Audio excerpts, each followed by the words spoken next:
Ladies and gentlemen, I'm Lorenz Dean, and welcome to Coliseum Culture Legends Insight with none other than this man right here, the legend himself, rugged Ronnie Garvin. I would like to read a brief profile on yourself, Mr. Garvin, before we get started. Roger Bournes, born March 30th, 1945, is a Canadian former professional wrestler, better known by his ring name, Rugged Ronnie Garvin.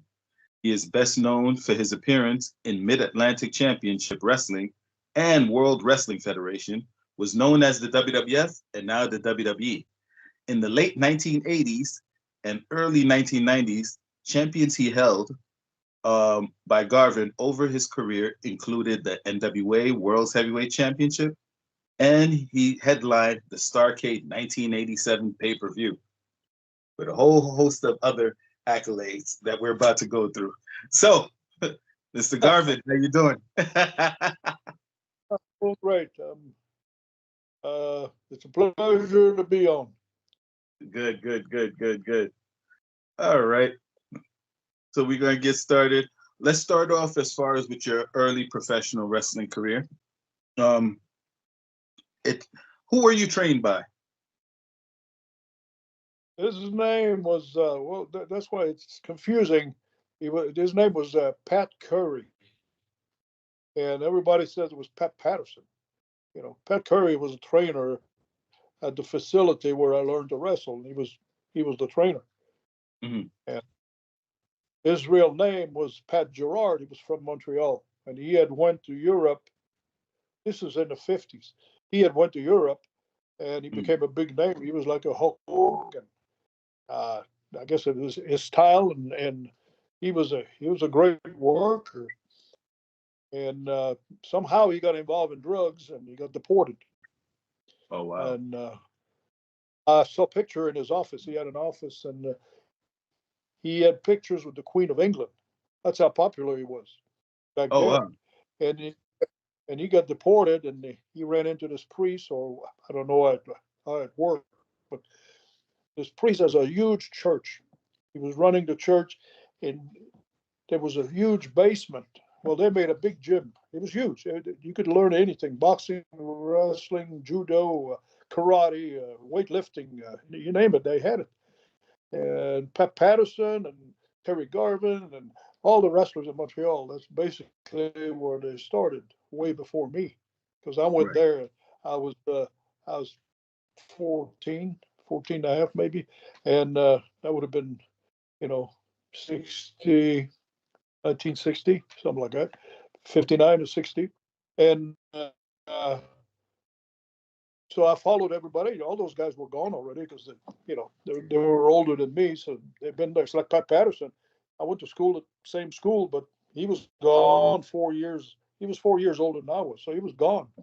But anyway, that's where I learned to wrestle, and we wrestled locally, like these little towns, for a year, which I probably had 15 or 20 matches, and which is not great, but they were drawing like maybe 500 people, stuff like that, 400, and but it's a good experience. You got to learn, and so I finally got a connection to go to Boston with a friend of mine. Well, he was not really a good friend, but it's a guy I knew, and he was going to Boston. He was I can't remember his name. He was an older fella, and we went to Boston. He didn't stay in Boston. He didn't get along with Tony Santos. Tony Santos was nothing but a crook. Really? Oh, he was. That give a bad name to promoters. I think, because that was the start for me, and then I get this promoter that's just a piece of crap. So, but it was a good experience. I took it. I wrestled 6 nights a week, and $55. I got at the end of the week. My room was $25, and I lived on $30. Of course, there was no transportation. It was furnished. The promoter had a van, couple of vans, and you know, and it was pretty hard, at times. But it's a good experience in life. You got to have a hard time now and then to appreciate the good times, you know. And so I lasted 8 months, maybe 8.5 months, I wrestled my butt off. I mean, I try and work out, and finally these connections came where I went to promoter in Oklahoma, Leroy McGurk, and Okay. from Boston I went to Oklahoma, and it was a different world completely. And that would have been 1962, I think, 1962, something like that. And then he was a nice guy. He paid well. For the experience I had, I was happy. You know, and he was a very honest fellow. And about 6 months in, six, maybe 7, 8 months, I can't remember exactly, but he said to me, he says, "I'm going to have to let you go." He says because underneath card, that's a big turnover. I was the only kid sometimes in the dress. I was a kid. I was 19 years old, Okay. 18, 19. All these old timers, big cauliflower ears. They all look like a bunch of killers, you know. And they were. You didn't talk unless they talked to you, you know. And it was like a code, you know. You keep your mouth shut, and they talk to you. You can talk. And he said to me, he said, but he says I can get you into Houston. I'll call the promoter, get you into Houston. Well, how many promoters would have done that? That was very nice of him. So from there, I went to Houston, and in Houston was the same way. After a few months, 5, 6 months, you know, because you don't have enough experience to be there, all the time. And I met some guys that was probably a little older than me, maybe 21, 22, 23 years old. The same thing, they were starting. So there was a big turnover underneath. But the top, those guys, they were main eventers, and they made a career out of it. And Right. a lot of those guys were locals. But it was quite an experience. And that was my first time I went to the South, Little Rock, Arkansas, and that was segregation. And I was a Canadian, and I didn't know anything about segregation in those days. And I had heard of it, but Canada, we didn't have no. And so the culture in the South was totally different. I thought I crossed the border into another country, you know. And but I liked the South. I liked their food, especially when I went to Louisiana and all of those places. And it was quite an experience. Like the first time I went to Houston, it was a guy, Tiger Conway, the black guy. You heard of him? Yeah. Tiger Conway. Tiger. Now there's Tiger Conway Senior. Him and I have been friends for, my God, years and years, since the 70s. I still talk to him now and then. I'm gonna see him. I'm going to Houston uh, Saturday. I'm leaving to go to Texas. Okay. Uh, I got a son that lives there in Houston, and I see him every 2 years. So I want to spend about 2, 3 weeks, enjoy it, and then go to Florida. But his dad was a wrestler, a very successful guy. He had a fencing company, but he liked to wrestle on the side. And the first time I got in a car with him, I didn't realize that, but back then you had to sit in the back, you know, and I didn't understand any of it. I couldn't. And another thing too, my English wasn't very good because when I first went to Boston, I knew zero English.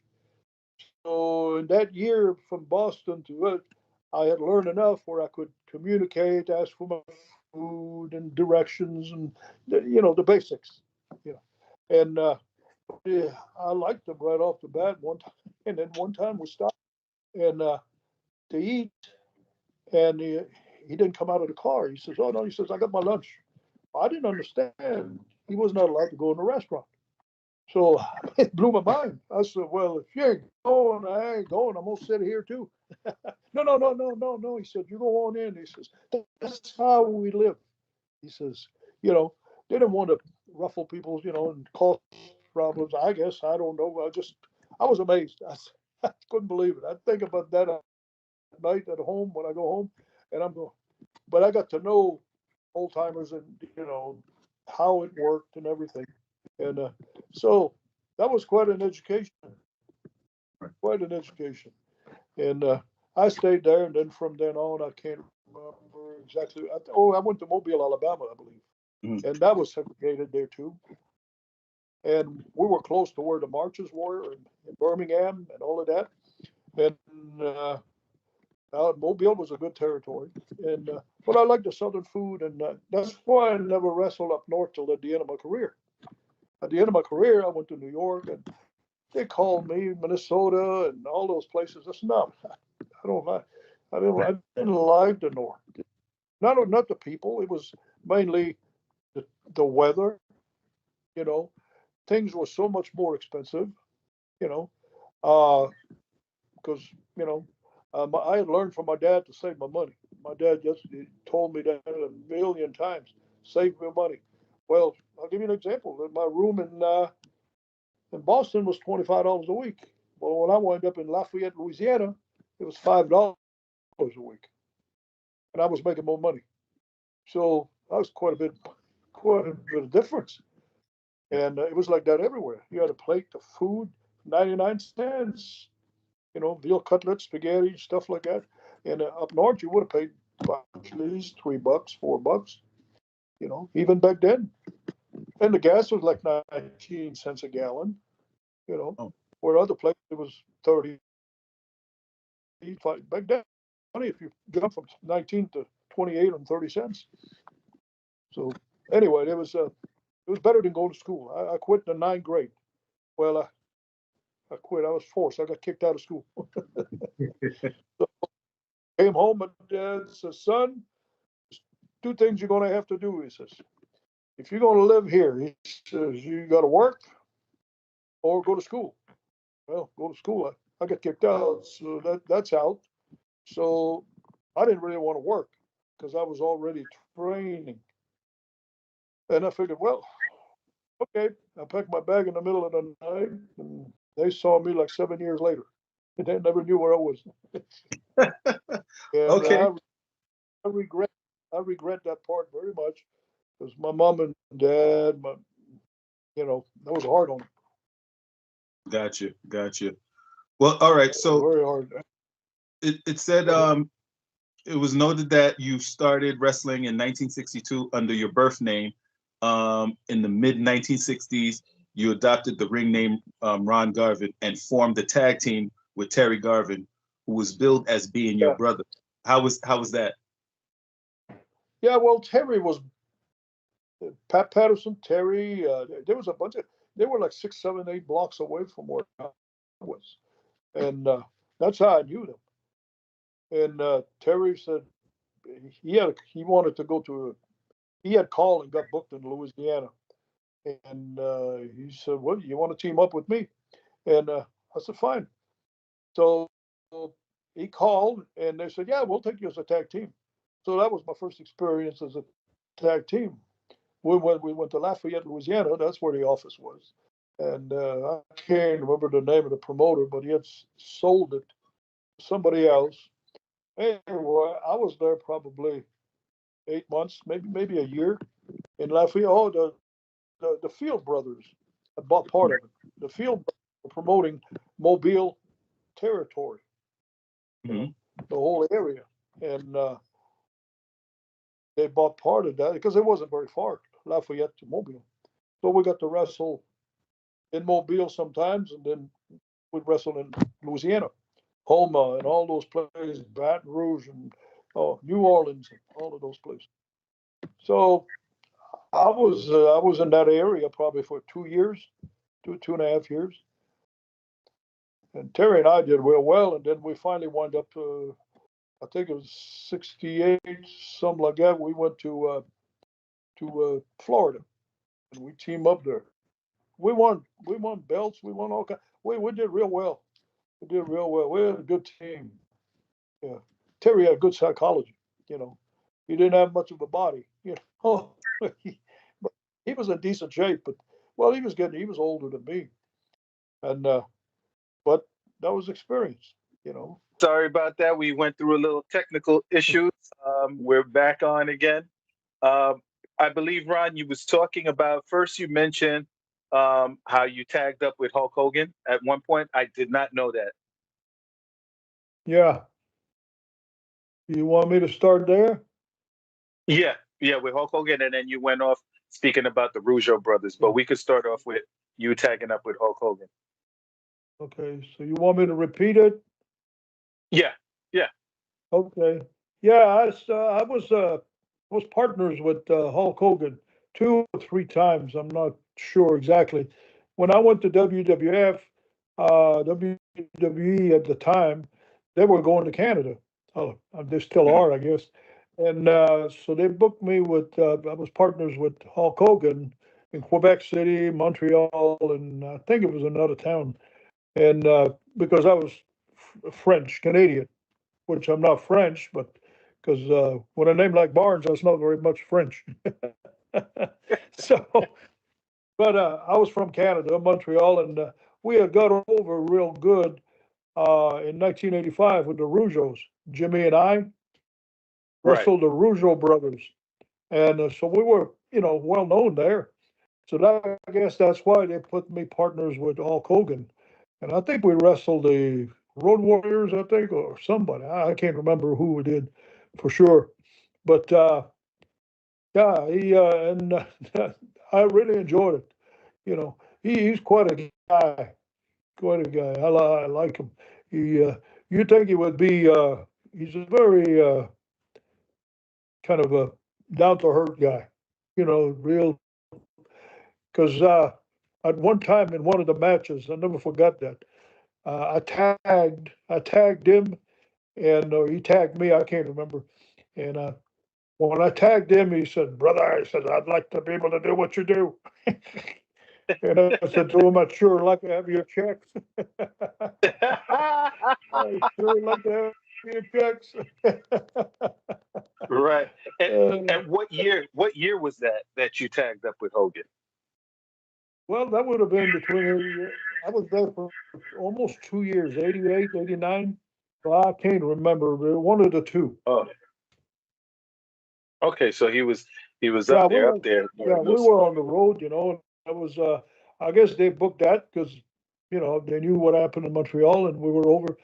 So I don't know if it helped or not, but, but, that was good. I liked him. Yeah. Gotcha. Okay. You was also managed by Jimmy Garvin, who they made out to be your brother. Is that for Yeah. real or Well, okay? he's my stepson. Oh, he's He's my he's what? stepson. Oh, he's My your stepson. stepson. Okay, okay, okay. Good, good. And in the mid '80s, you and Jimmy had heated feud with the Rougeau brothers in international wrestling in Montreal. In That's right. Montreal. So how was that like Yeah. as far as the Oh feud with the Lord, have Rougeaus? mercy. We sold out everywhere. We did an angle where when we first night we wrestled them, uh, we went in the ring first. They came out and we jumped them, and we had Valley. We had the Valley. His wife. Uh, she sprayed one of them's face. I think it was Jacques in the face with the spray. Because she used to walk around the Right, spring with the spray. You know, and right. Jimmy jumped on him, and I jumped. I think it was his brother, and anyway, we beat the shit out of him for about 4 or 5 minutes. I went up to the top rope on them, come off, and their father was sitting at ringside. Well, he Okay. tried to help his son. So when he did, he stuck his head under the rope to come into the ring, and I came off the top rope on him, and they carried him out. You know, and that was, oh man, the Montreal Forum was packed, and they went crazy. Oh, Oh wow. and it got over so well that we went all around Quebec, the other cities, Quebec, Ottawa, and all those places. And we did that for probably 2 months. I was going to Okay. Montreal for a vacation, and I just wanted to wrestle one night, one time, so I could deduct the trip, the whole trip that I was there for like 2 months, but I could deduct my trip, you know, because I wrestled. That way there Okay. was good deduction. Well, I called the office and I said, hey, can I get booked maybe once a week? They said, oh, sure. Well, they uh, they called me later on, and Jimmy was coming to Montreal. And so anyway, they called him. I didn't know him. Jimmy was in Minnesota, I believe, but his wife is from Hmm. Canada. He married her. Hmm. She's from Ontario, Canada, North Bay. And so anyway, they said, well, why don't you guys come to the office? We'll work out something. Because Jimmy and I had teamed up before that, you know. Well, we will go to the office and what's his name? The guy that got killed. Uh, no, a promoter in Montreal. He was a wrestler, big guy. Uh-huh. Uh, he Uh, wrestled for WWE. Uh, oh, Dino Bravo. Dino Bravo. Dino Bravo, and he had a partner, another wrestler. I can't remember his name. I've been gone from there so long, I forgot. Anyway, we they wanted to do an angle with Jimmy and I and the Rougeos because the Rougeos were from Okay. Montreal and their uncle and their dad was big old, big time over up there, you know. But they were retired. Well, one of them was dead, and his dad was already retired. But the name Rougeau was over, like a name like Hogan, and Wow. that's why they wanted to team up. So I wind up working about 4 or 5 days a week instead of one. This is I'm not on vacation anymore. I'm working. I wanted to be on vacation, but But the pay was good though, right? oh, it I wouldn't have bet 5 cents that it was going to get over. I wouldn't have, because how many times we bust our ass to work something out, and it fizzles. It just sometimes it don't work. Most of the time, it's pretty hard, especially when you're new and you're just coming in. Well, it clicked the Right. first night. I mean, it got over the first night. It was unreal, unbelievable. Even the Okay. Rougeos couldn't believe it. And Oh wow. so, yeah, that was a great summer. Well, you And started you at the beginning of your singles career, I believe. Correct me if I'm wrong. You started in Georgia, Alabama, Kentucky, and Tennessee territories. How was that like working for those territories, especially your first time being in the singles competition? well, when I first started, I started in Oklahoma, then I went to Louisiana, and Mobile. I was in the deep south first, you know. Okay. Yeah, we probably the first 4 or 5 years, you know. And Mm. then I went to, because, you know, those territories, you didn't have to have a whole lot of experience at first. That's why I wind up there, to get more experience. Mm. And I work with a lot of old timers and learn a lot, guys. That's how you learn. You work with old timers. You work with a guy your same age. You don't learn anything because you're pretty much even. You know what Uh, I'm saying? uh, right. You got to work with somebody that's got experience. And I've had some of those old guys kept me in the ring for an hour.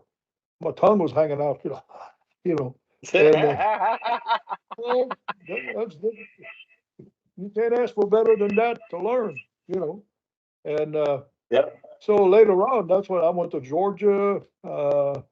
Yeah, all the stairs. Well, we went to Florida, Mm. Georgia, uh, the Alabama territory. Uh, Mhm. where else? Yeah, I even worked for Nick Goulis one time, but I didn't work for him.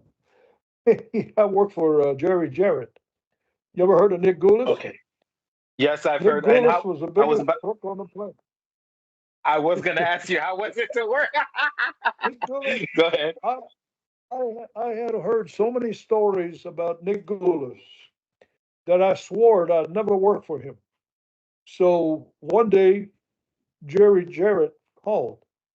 Uh, Jimmy was in Memphis and in Nashville, but he was a big time on top in Memphis.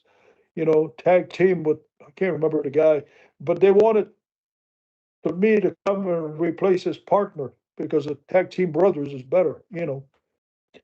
So I said, well, says, I told him, I said, I don't want to work for Nick Goulis. Oh, you're not going to work for, he says, he won't bother you. I'm going to make sure I'll pay you. I'll do everything. You know who Jarrett was? Jerry Hmm. Jarrett, Hmm. the Okay. promoter. Yep. All right. He Yep. says, I'll take care. I'll take care. I'll take care of you. I said, okay. Because if I said, if Nick Mullins gets involved, I'm out of there. Oh, no, you don't have to worry about it. Well, I went over there. And he was right. Because Goulas didn't come very close to me, because I would have told him, you know. So I never had a problem with him. But I did business with Jerry Jarrett, and we got over like crazy, man. And they had the same gimmick, me and Terry and Jimmy was the manager. Jimmy was the manager then, you know. They got over, and it was amazing. Memphis, Tennessee would sell out every Monday, every Monday. I couldn't believe it. I That's the only city that I ever saw that it was packed every Monday. Wow. It was a Wow. it was a great area for wrestling. Yeah, it was very good. And then from there, I don't know where I went, but I went for I wrestled mostly for Crockett. I wrestled more for Crockett than any other promoter because I went there the first time. I think it was 67, 60. I Hmm. waited because it was a big territory and they were making good money, and I didn't have enough experience. I figured, well, I'll be underneath, you know, and you don't make much money. And Right. so in 67, I've been in the business 5 years. And so I went to Crockett, and that was the Mr. Crockett Senior. And Mhm. I'll tell you what, man, he treated me like he was a good man. Yeah, he liked me. I don't know Okay. why. Uh, I remember one time he came in the dressing room and he had watched my match. And he says, some of you guys should be watching. Well, there was some guys that's pretty old time. And I don't know, I'm like, he's putting the heat on me, He's Oh because I boy. wrestled a lot. I wrestled a lot. Yeah. I didn't, and he just like, yeah, he bragged about me a lot, and I was kind of embarrassing a little, with the boys, Oh. just, but yeah, if he would have lived longer, I probably would have spent my career right there, most Okay. likely. Okay. His son was okay, but his son didn't have the experience. His old man is a senior. He'd been promoting since the 40s, I think, or early 50s. So, and he was an honest guy, very honest. He told me when I went, he Gotcha. said, "I'll take care of you. I'll take care of you." He said. Well, when I got there one time, I would go spend a year and a half, 2 years, and leave, and not come back again. I probably did that 4 or 5 times. And I remember one time I came back and Thunderbolt Patterson was wrestling for him. Thunderbolt Patterson? Yep. Yep. Yeah. And Thunderbolt was over like, oh my God, you talk about over. He'd do an interview, man, and I mean, he was great on the mic. Yeah, he could He was the jive Muhammad like Ali. a Muhammad Ali on bandito. that microphone. Yeah. Oh yeah. Yeah. So he had promised me to take care of me. Well, he teamed me up with him. He says, and he was so honest. He had promised the same thing to Jerry. Jerry Briscoe was there too. So he said, Right. I'm going to split down the boat with you and Briscoe. You're going to be with 2 or 3 days with him, and he's going to be 2 or 3 days. So you make, because Thunderbolt was making money. I mean, we're selling out everywhere. It's just unreal. We're working against the Andersons. We're working against anybody we work with. Thunderbolt would pack them in the house, pack that house. Unreal. It's just, I still remember that like it was yesterday. Yeah. And we got along so good. I mean, we got along good, and I still call him and he calls me, you know. Okay. But yeah, Mr. Crockett and then Mr. Crockett died. It was 1972. 72. He went into the hospital. He was supposed to come back out. He had a heart problem or something, and unexpectedly he died. Boom. Mm. So the booker was Johnny Weaver, and so Johnny Weaver put himself partners with Thunderbolt. So me and Okay. Briscoe got left out. Well, I left, told him goodbye. and Mr. Got you. Crockett was gone. And then after that, the territory never was as good as it was. Okay, it was good. It was good at times. You had to hit it at the right time, you know. But Hmm. yeah, You I you was at you home. wrestled in the Knoxville promotion, Yeah, in yeah. Southeastern Well, Championship Wrestling, and and then for, for Fuller, Ron Fuller was a for promoter. Fuller, Ron Fuller. Well, Yep. I had And met. then with The whole thing goes back to uh, that was in 1976 when he called me. But previously, in I think probably 1968, 69, I was in Florida and I wrestled Ron Fuller in West hmm Palm Beach, Florida. Uh, his dad was that was his town, so he wanted me hmm to work an angle with Ron. Ron Fuller is I think he's a year or two, couple of years younger than me. A tall guy, 6'8", 6'7", something like that, 6'9". You know, and but he's younger. He was younger than me, and he was coming up pretty good. Of course, his dad owning the town was pushing him, so he come to the dressing room and he said to me, he said, "Listen, I'm going to book you with my son," and he says, "I want you to beat the shit out of him." That's exactly what he said. And the Fullers and they would do hard ways back in the old days. Buddy Fuller, that wrestling was different 15 years earlier. In the South, right, they do hard ways, butch each other, punch, bust an eye and stuff like that. Put you on TV with it was your eye very all stiff, busted very for, stiff. for $50. Oh wow, But you draw a good house, so you make more money. Anyway, I went in the ring and we had a match, man. Unbelievable. I mean, super. It just clicked. But he fought back, and he was tall and long arms and legs, just fighting. And we put on a hell of a fight. And he came back and he booked me two, three more times. Well, I don't know. I think I left later on. And that's when Fuller bought the territory in Knoxville.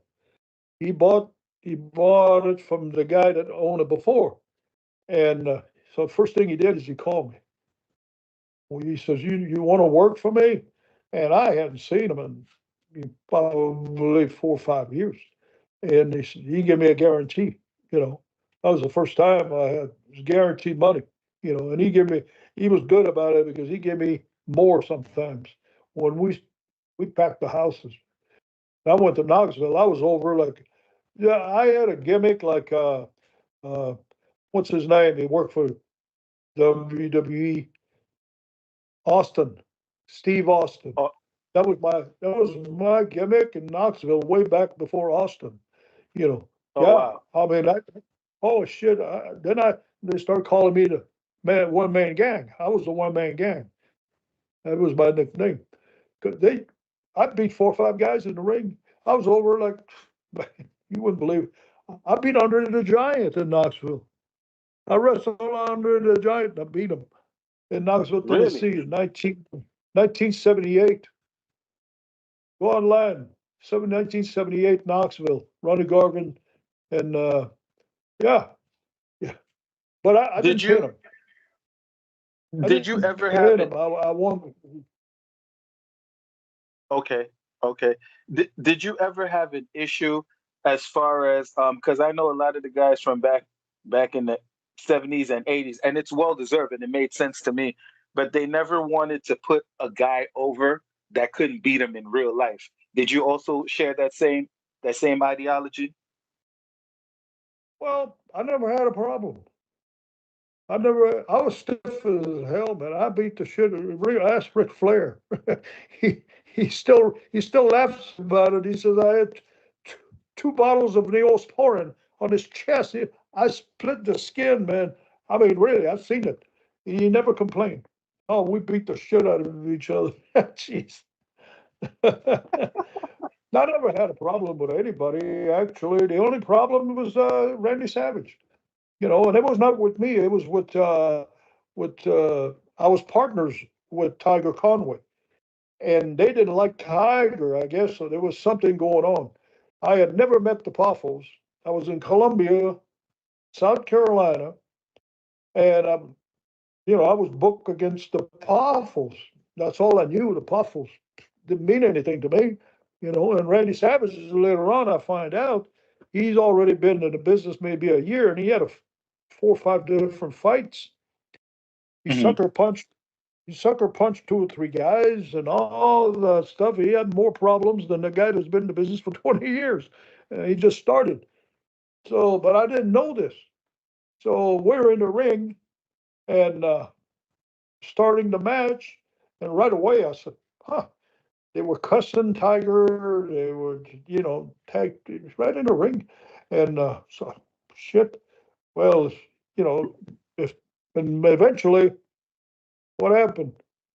No, I'm here. You I'm still here. disappeared. I'm listening. Okay.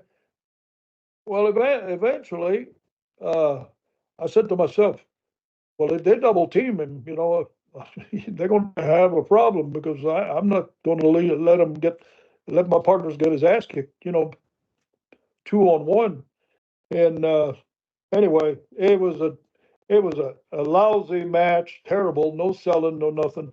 And finally, at the end, after I think it was disqualification or something, I can't remember, but the fight started on the floor with Tiger and Randy, and all of a sudden they're in the chairs with the people, sitting on ringside.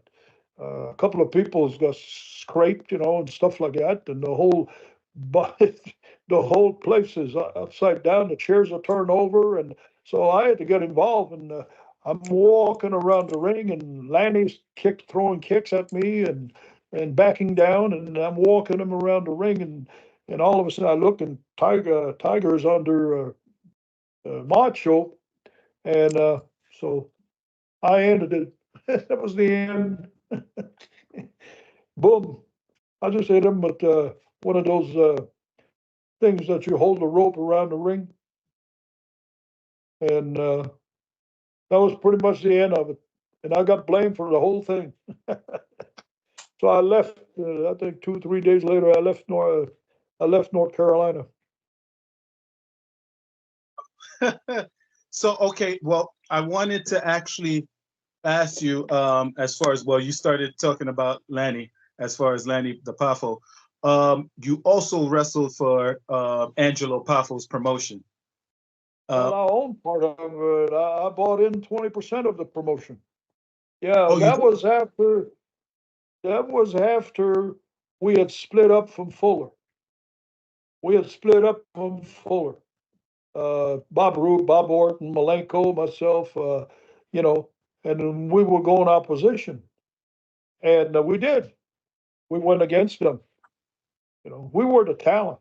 You know, but he got a lot of help from other promoters with the talent. They sent him guys. And anyway, the whole thing fell apart because we split the fans. I was babyface there too.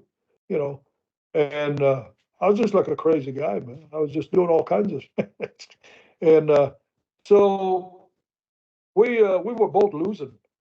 You know, because the city is not big enough for two promotion. So we were in Knoxville, and they were in up in Kentucky, Lexington, Kentucky. That's where the promotion was. Well, I don't know. Oh my God, they got a hold of. Shoot, hey, my thing is falling. It's fine. Yep, you They got it. they You got a got it. hold. Yeah, they got a hold of Bob Roop, I think, and Bob Orton. And first thing I know, they're asking me if because I was part of the promotion in Knoxville too. We Right. won opposition, and so the Potholes want more talent because they didn't have a whole lot of talent. They were trying to recruit, but by adding us to them, we could be running Tennessee and Kentucky. You know what I mean? There was WCW, I think. Okay. Well, something like that. And so we had a big meeting up in Lexington, and that stuff came up about the fight. Know. He said, "Ah, the concrete block in my back." Huh? I said, "Well, I'm not here to fight." I said, "I was called to be here if I wanted to join this promotion." You know, so he calmed down. He was a very uh, I thought there was something wrong with him. You know, he was always all this love, and all that stuff. It was natural. It was natural. He was a paranoid. He was a paranoid guy. You know, somebody look at his girlfriend, and man, you might as well have screwed the girlfriend. You know, I because guess. yeah, it's just yeah. I never met anybody like that since. You know, I'm not talking bad about him. Uh, he never done anything to me. You know, uh, but he was a paranoid guy, and maybe part because of his dad. You know, Angelo Poffo was a little bit lunatic. You know, saying things like because we were in the office later on when we joined, we were in the office and better rich than poor than better better rich and dead than poor and alive. That didn't make no sense. Better rich and dead than poor and alive. And then we find out, you know, he loved money. That was his God, you know. And if you didn't have any money, he didn't respect you. You know, he didn't. He treated guys horribly. But it took time to get to that point, you know, to you learn about people. And but we joined. I got 20%. I bought in $20,000. I got 20% of the promotion. Okay. And so now I could make some money, a little more money. But yeah, it's just, Bob Roop got had 10%, I think. Bob Orton had 10%. Uh, because they brought me in from Knoxville because I was a champion there. I was a Right. champion in Knoxville a long, long time. I had that belt 20 times, I think, in 3 years. Uh, and so finally, we were doing good business because we had good talent now. Bob Orton, Bob Roop, and you know him and Poffo, and then they had two Samoans. Yeah, we had a good crew, real good crew. The Rip Rogers. Uh, so we finally he wanted to go into the Rupp Arena in Lexington, Kentucky, the big arena, you know. And finally, we got in there. We go. That was a foot in because Rupper Arena was run by what's his name in in Nashville, Jarrett. So we Jared. were going opposition against Jarrett, you know. So we got into the. So we did a hell of a house, biggest house at the time for as long as we've been in business. That was our biggest. So guess what he done? Angelo. Angelo was controlling the money. He screwed the guys on the pay. Oh man. Yeah, yeah. Oh yeah. That's when I quit. Yeah, that's when we split. You know, Bob Roop wound up leaving, and Bob Orton, you know, they wind up with themselves. You know. Now Lanny was the best one of the family. He was so different. He was a happy-go-lucky guy. You know, he didn't. You know, it was it's just crazy. I I had never been around. I had never been around people like that, and you know, just didn't hurt me. But I felt sorry for them. You know, it was all about money, and it was all about this, and they were paranoid people. You wow. know, and So you mentioned the pool as far as the talent dealing with Angelo Palfo's promotion. Well, it was also your promotion at that time too. It wasn't that big, but you did have some notable feuds as far as with Pez Watley. oh, with That was Randy, one. And With Randy, no, with Randy Savage and Pez Watley. How was it working with Pez yeah, Watley? Randy Savage, Randy was the champion in when I was up in Lexington, the WCW. Yeah, Right. he was a champion. We had good matches. Oh, as far as wrestling, yeah, he was good, you know. But any other time outside of wrestling, it was just, if you open a door for him, it's like, what are you up to? You know, what are you up to? I'm not up to anything. I'm just polite. Jeez. It was And, crazy.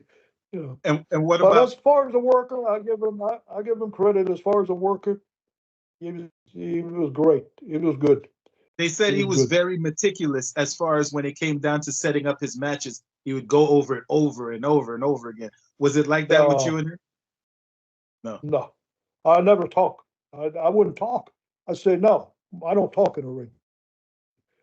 You don't think people can see your damn mouth working on, or some guys talk loud enough? My God, I know the finish. Sitting in the bathroom. Yeah, it was horrible. Some of those guys that were talking, geez, I said, come on, you don't need to talk. If you know how to work, you don't need to talk. It's natural. Or you can say just one word, duck, stuff like that, maybe, you know. But I wrestled, me and Ric Flair, we never talked, never talk.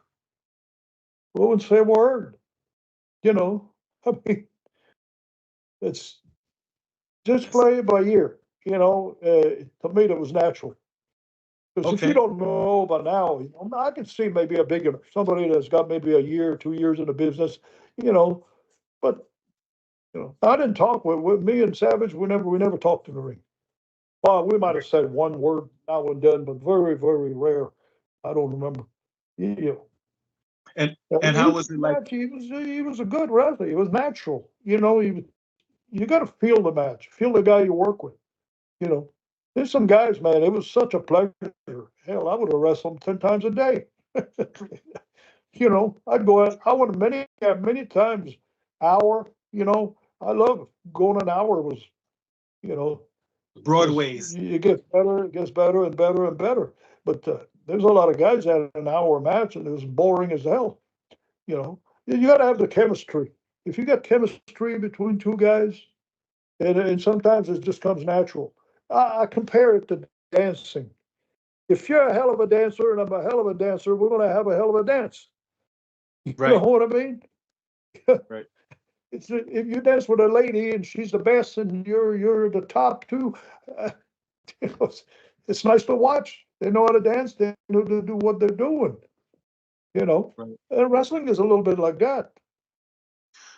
A lot of the guys I heard back in the days, they didn't really work on cardio. How they developed their cardio was doing the Broadway matches, those hour-long matches, day in and Oh, day out. That's exactly. how they developed. Yeah, yeah, Yeah. yeah, yeah. Oh, yeah. When I promoted, I was a booker and I owned part of the promotion in North Bay, Ontario, back in 69, 67, 8, 68, 9. Yeah. I owned, and man, I don't know. In one summer, I probably had 12 times we went the whole hour, you know. And Wow. if you can do that, it's probably more entertaining than anything else because it gets so easy at the end because you play the fatigue, and you come out of a hole, barely make it, and stuff like that. And yeah, that's Got you. you don't see much of that anymore. Oh no, no, no. It's more promo. It's more promotion in the ring. A lot of um, a lot of the verbiage, but less action, less wrestling. That's what Oh we get. yeah, well that's it. Yeah. Um, The question: how was it like? action, How was it? Huh? go ahead, Oh go no, ahead. go ahead. Finish what you were saying. I'm sorry. No, no, no, no, go ahead. You making me an idea. Oh no, I was saying, how was it like working with Pez Watley? Wadley? Yes. Oh, I love the guy, man. Oh, I had to go see him, but maybe a week before he died. You know, the guy was, boy, he was built. He was a good worker, and he was a good heel. Oh, he'd holler at those people, and because he worked for us and up in Lexington, he was part of the crew, you know, and oh, what a worker! He was good. Well, he knew how to wrestle. He wrestled in Chattanooga. He was a college guy. Him and George Weingroff. They both wrestled in Chattanooga. Was that a college down there or something? Yeah, he was a good amateur wrestler. He was a strong guy. He built like a got a big chest, Yep. Yep. super nice guy. And he had that smile, man, and shit. what, no, I'm not going to say that. One time, well, anyway, one time we were in a car, and I had when what was it? Was we brought in a guy. He wound up going to WWE, and then they called him the One Man Gang. What was his name? George something. Yeah, I know exactly who you're talking about. Anyway, well, I was doing the booking in Knoxville when we split up. I was helping with the booking. So somebody found him. He was 19 years old. This is what year was that? Anyway, he was 6'8", 6'7", 19 years old, 300 pounds, and of course he was in high school. He just came out of high school. He didn't know anything. Somebody trained him a little bit, give him maybe a couple of lessons, and he came to us. I don't know who found him or who brought him. And anyway, I looked at him and I said, "Huh, I'm gonna call him Crusher Broomfield," and that's the name we give him, Crusher Broomfield. Because when he left, anyway, we're going too fast. He was Crusher Broomfield, and we're riding in a car, and Pez Wadley was in the back seat, and there was two guys in the back. Pez was one of them, and Crusher Broomfield was sitting up front. Well, we pulled over. No, what it was, we were talking about wrestling, and he told Pez, he said, "Nobody can hold me down. Take me down and hold me down." I jammed on the brakes. He went forward. I pulled over, got out of the. I said, "Get out of here." He got out of the car. I, I, I tricked him, man. I got him behind the neck, and I went. Poof. He fell down face first. When he fell down face first, I rolled him over and I put him in a sugar hole. And you can't talk. Oh, I put him in a sugar hole. Pez, Pez is laughing. Oh, he had a funny laugh too. He's laughing at that. Oh, well, what I did is I kept him in the sugar hole. We put grass in his mouth. We, we unbuttoned his shirt, pinched his nipple, pulled the hair under.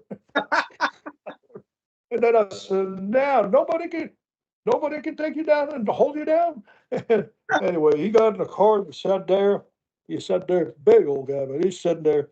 I felt sorry for him after, but I didn't hurt him. I didn't hurt him. I just held him in the sugar, you know. Uh, You had to give him a piece of humble Pez, pie. Pez brought it up somewhere in a dressing room, and I felt bad because he was there. Crusher was there. That was later on. That was probably 4 or 5 years later, 2 or 3 years later. I was in the dressing room. Pez happened to be there, and he told a story, and I wanted to tell him. And no, don't. I didn't want to embarrass him, because he had changed. He had learned to work. He got to be a pretty good worker, for his size. He was just out of high school. He didn't know anything, so there was no big feat. Tag him down and roll him over. Right. you know, man. Anyway, yeah, Pez. I got some good memories with Pez. Really. Oh man.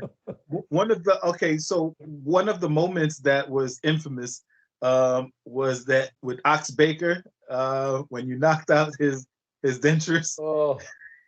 I used to torture Ox. I love Ox Baker. He was a good soul. He had a good heart. Uh, I'd step on his toes. I'd stomp his toes. I'd poke him in the eye, man. Anyway, yeah, the teeth. Yeah, I came out with a knee drop, and his teeth popped out of his mouth. And I picked him up and I showed him to the people, and I stomped them. They came out in pieces. After that, he went on TV and he says, "I can't even have a steak. I don't have no teeth. I have to have it made." And oh man, he had a story about having to go somewhere and get his teeth made, because he had false teeth, Right. That was hilarious. But Oh, yeah, okay. yeah, stomp, yeah, stomp his So, toes. Oh, yeah. did you It know him? says, Have you ever seen him? yeah, well, I haven't seen him for it's been. I know he passed away. Yeah, yeah, he sure did. I Yeah. saw him about 2 weeks before at an autograph signing, and he looked okay. And then all of a sudden, he just died. You know. Yeah. Yeah, he was funny. He had a big, deep voice. He made movies, and he was. Um. Okay. So, you held the NWA Georgia Television title, also known as the National TV title, 5 times, including a feud with the Legion of Doom member Jake the Snake Roberts. How was that like? Oh, oh, it's like driving a Cadillac. We had some good matches.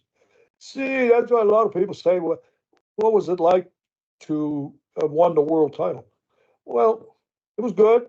Flair is fantastic, but there was I don't know which match was the best in my life because I've had so many guys that I had unbelievable matches, really, and just clicked, just amazing. Mhm. There was what's his name, the guy that used to the million dollar man. What was his name? Ted DiBiase. Ted DiBiase, yeah. Oh, what a worker! What a worker! You know, Jake the Snake. Oh, just it's unreal. We made money. That back in those days, we were in Georgia, and we'd go 2 weeks up north. You know, to Michigan and Ohio. Oh, would sell out. Unbelievable. Would sell out, man. I mean, just go right back, and then 1 week in Georgia, and then we'd go 2 weeks later. We'd go back for another week up in Michigan. Did that for like 2, 3 years. Uh, Oh, those were the good days because there's a lot of population there, and it was a heck of a wrestling fan. You know, people were really wrestling fans there. Ohio, Michigan. okay, okay. Um, Yeah. what you joined the Jim Crockett. You joined Jim Crockett's promotion in 1984 to 1988. It was called the Oh, was National it that Wrestling. long? Huh? I was that long, 4 years. Yeah, Yeah, yeah. you're right. Yeah. And you achieved your greatest success when you became known as the man with the hands of stone. How did you earn that name, the man's with the hands of stone? Well, it's knocking out guys. You know, uh, what's his name? The announcer that used to announce in Florida. Gordon Soley gave me that name. Remember Mhm. Gordon Soley? Yes. Yeah, he's the one that started that. Called me. He nicknamed me the Hands of Stone. Yeah, Gordon Soley. He was a good announcer. He was one of the best. Oh yeah. Oh yeah. Definitely. He Definitely. he was in Um. Florida. He was in Florida for years and years, and you know, he was one of the best. Yeah. You feuded. You had a feud with Tully Blanchard and Black Bart. How was that like? Oh, there's two guys against the they just clicked. You know, I clicked with a lot of guys, man. I mean, just Black Bart. Oh shit, yeah, yeah. We beat the shit out of us. He was like me, man. Yeah, he said, yeah. When I ran into him, I ran into him probably 3 years ago somewhere, signed autograph signing, and oh man, he says, I still feel him. I said, I still feel him too. Them punches and kicks. But yeah, Tully's a good. Tully was good. the same thing. It's just, you know, Yeah. I You- got lucky. I ran into a bunch of guys that, you know, I one time the funniest one was I was in Georgia and Vern Gagne, his son, what was his name? Greg Gagne. Greg Gagne came down to Georgia, and so they booked me with Greg Gagne. And Greg at the time was not very big, on the skinny side, and he was. I didn't know him. I knew he was from up north, Minnesota, and we had a match, man. Like it's like we were been in the territory for 5 years. I mean, it just clicked the whole entire match. People were standing up, and yeah, I couldn't believe it myself. Of all the guys, and I said, and then after that, he kept calling me, "Got to come up to Minnesota," and I would have loved to, but I just didn't like to be up north. You know, right. I just Right. didn't like to go up there, and I was always doing good down in the south. You know, I was always doing good. I didn't burn burn myself out a lot of places. I said, I've been here a couple of years, time to go. You know, but I came back a lot of times. But North Carolina was the place that I don't know, felt real good to be there. Yeah. How was teaming up with Barry Windham like? Oh, Barry's another nice guy, very nice guy. Yep, and I like the shit out of him. he One time I wrestled against him too. Later on or before that, I can't remember. It was Lafayette, Fayetteville, North Carolina. I wrestled him, and I go way back. He was a kid when I was in the Carolinas, and he was with his dad on the boat. We had boats, cabin cruisers. I had a cabin cruiser, and I had met him. Him and his brother. Can't remember his name now, but uh, once or twice I just had met them just like that on the lake, know, and I knew who they were. Anyway, we're wrestling in the middle of the match. He said, "We're locked up, and he said, Ronnie, can I body slam you?"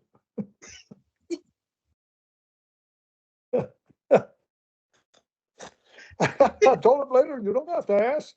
Oh, but they show respect. You know what I mean? You Right. know, people older than him. I couldn't believe it. He said, "Can I body slam you?" I said, "You go right ahead, man." Oh, Lord. There were a lot of good guys in the business. I know when you was teamed up with him, you end up winning the tag team title, and you had a feud with Ivan Koloff and Yeah. Crusher Khrushchev. Did I might say Khrushchev? Chef, yeah. Yep. Yeah, How was yeah, that like yeah. feuding with them? Oh, it was all right. Yeah, we had good matches. Tag team, and well, my partner was good, so But yeah, it was good stuff. Yeah, but it And was just occasional stuff. We didn't do no angles or nothing. Did they have the belts? Yeah, we beat them for the belts, the title. I don't remember a lot of that stuff. You know, I know I had a bunch of belts. I know a bunch of them. oh man. Um, and how was it like working with Dick Murdoch? Oh, Murdoch. Yeah, if you could keep a straight face, because he was never serious, but he was solid, man. I mean, everything he did was solid. I worked against him, you know, and I worked with my partner. Uh, I went to Puerto Rico. He was in Puerto Rico there, Uh, yeah, Dick Murdoch is a good worker.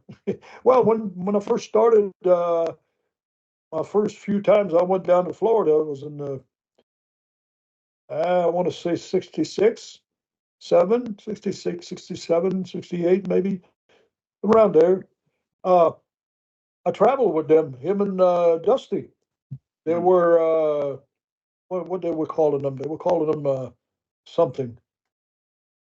The They had a nickname. God, I can't think. Yeah, I traveled. I had both of them in my car. I had a big Buick Electra 225, and man, we drink a case of beer and be driving down to the back home.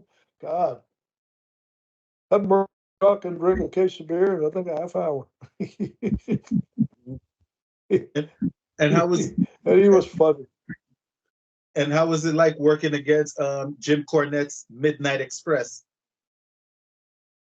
Oh, they were good. Yeah, they were a good tag team. Yeah, I never very seldom had. I had on little jabronis on TV. They probably had 3 matches or something. I never liked that because you're not beating anybody. Uh-huh. The promoters. I used to, why you put me with somebody like that? They can't hardly walk. Go to the ring. And I didn't blame the guys. They probably thought they were good, but they were terrible. Couldn't even stand straight. Huh. So guys like that, I squashed. I didn't give them nothing. I get them up in 2 seconds. It's just, and I had promoters didn't like it. I said, well, don't book me with them. Because I'm not going to sell somebody that ain't going to touch me. Pretend to touch me and don't touch me. And so I tie them up and just beat them. I never hurt anybody, but Right. just it's not good for business. Well, that was the mentality back then. Today, who cares? Nobody cares. The business is it's just Huh? I guys got you. travel together and all that. And, we were making a living. That was our job. That was our livelihood. You know, and yeah, I took the business very serious. You know, yeah, it was a serious business. And if you can't take a few punches and I mean, you don't break the teeth, no nose, and stuff like that. I've never done any of that. But hell, you're gonna know I'm in the ring, and it's a good feeling. Especially when you get a guy that does the same thing. Right. You know, Right. but there's some guys that don't know how to do that. Yeah. They don't know how to do it. I stomp a lot of guys. And I guarantee you, I didn't hurt too many of them. They never complained. So you had this one's gonna be hard for me to keep a straight face on. You had an Atlantic Street fight for with this match you wrestled in drag as Miss Atlanta Lively. Oh yeah. Well, what it was to embarrass Ric Flair. The whole thing started with Ric Flair. He wanted the Jimmy's valet. Remember that? Yes. What was her name? Precious. Yep. Precious. He And wanted there to was date with her. Well, I got dressed as a woman and I went to his room. I got dressed as a woman. I went to his room. He was waiting for Precious to show up. You know, she didn't show up. It was a surprise. Knocked to there. how long did He had that his give? robe and he was. Uh, How long? how long How long what? did it last? I did probably six or seven, 8 times maybe at the most. We went to different cities. You know, Oh, they got over. It was dry. It drew money. It was funny. You know, that was the first time I kind of a cartoonish.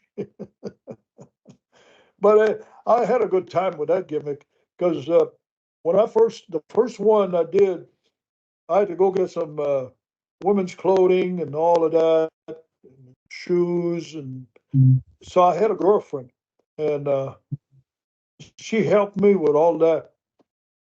My makeup. You know, uh-huh. the makeup was horrible, man. My face got so sore. That stuff I would never put that in my face. If I was a woman, I'd never put makeup because it's horrible. It's just gotta remove that. Anyway, we went shopping in the mall, and I'm trying bras and I'm trying dresses, and there's about 50 people around me, and they're laughing. I had blonde hair; they knew I was. I was laughing too, and That night, after we got done shopping and everything, I got dressed as a woman and we went out to bars. Her and I dancing and kissing. They thought we were two lesbians. And a couple of times, one guy pinched my ass.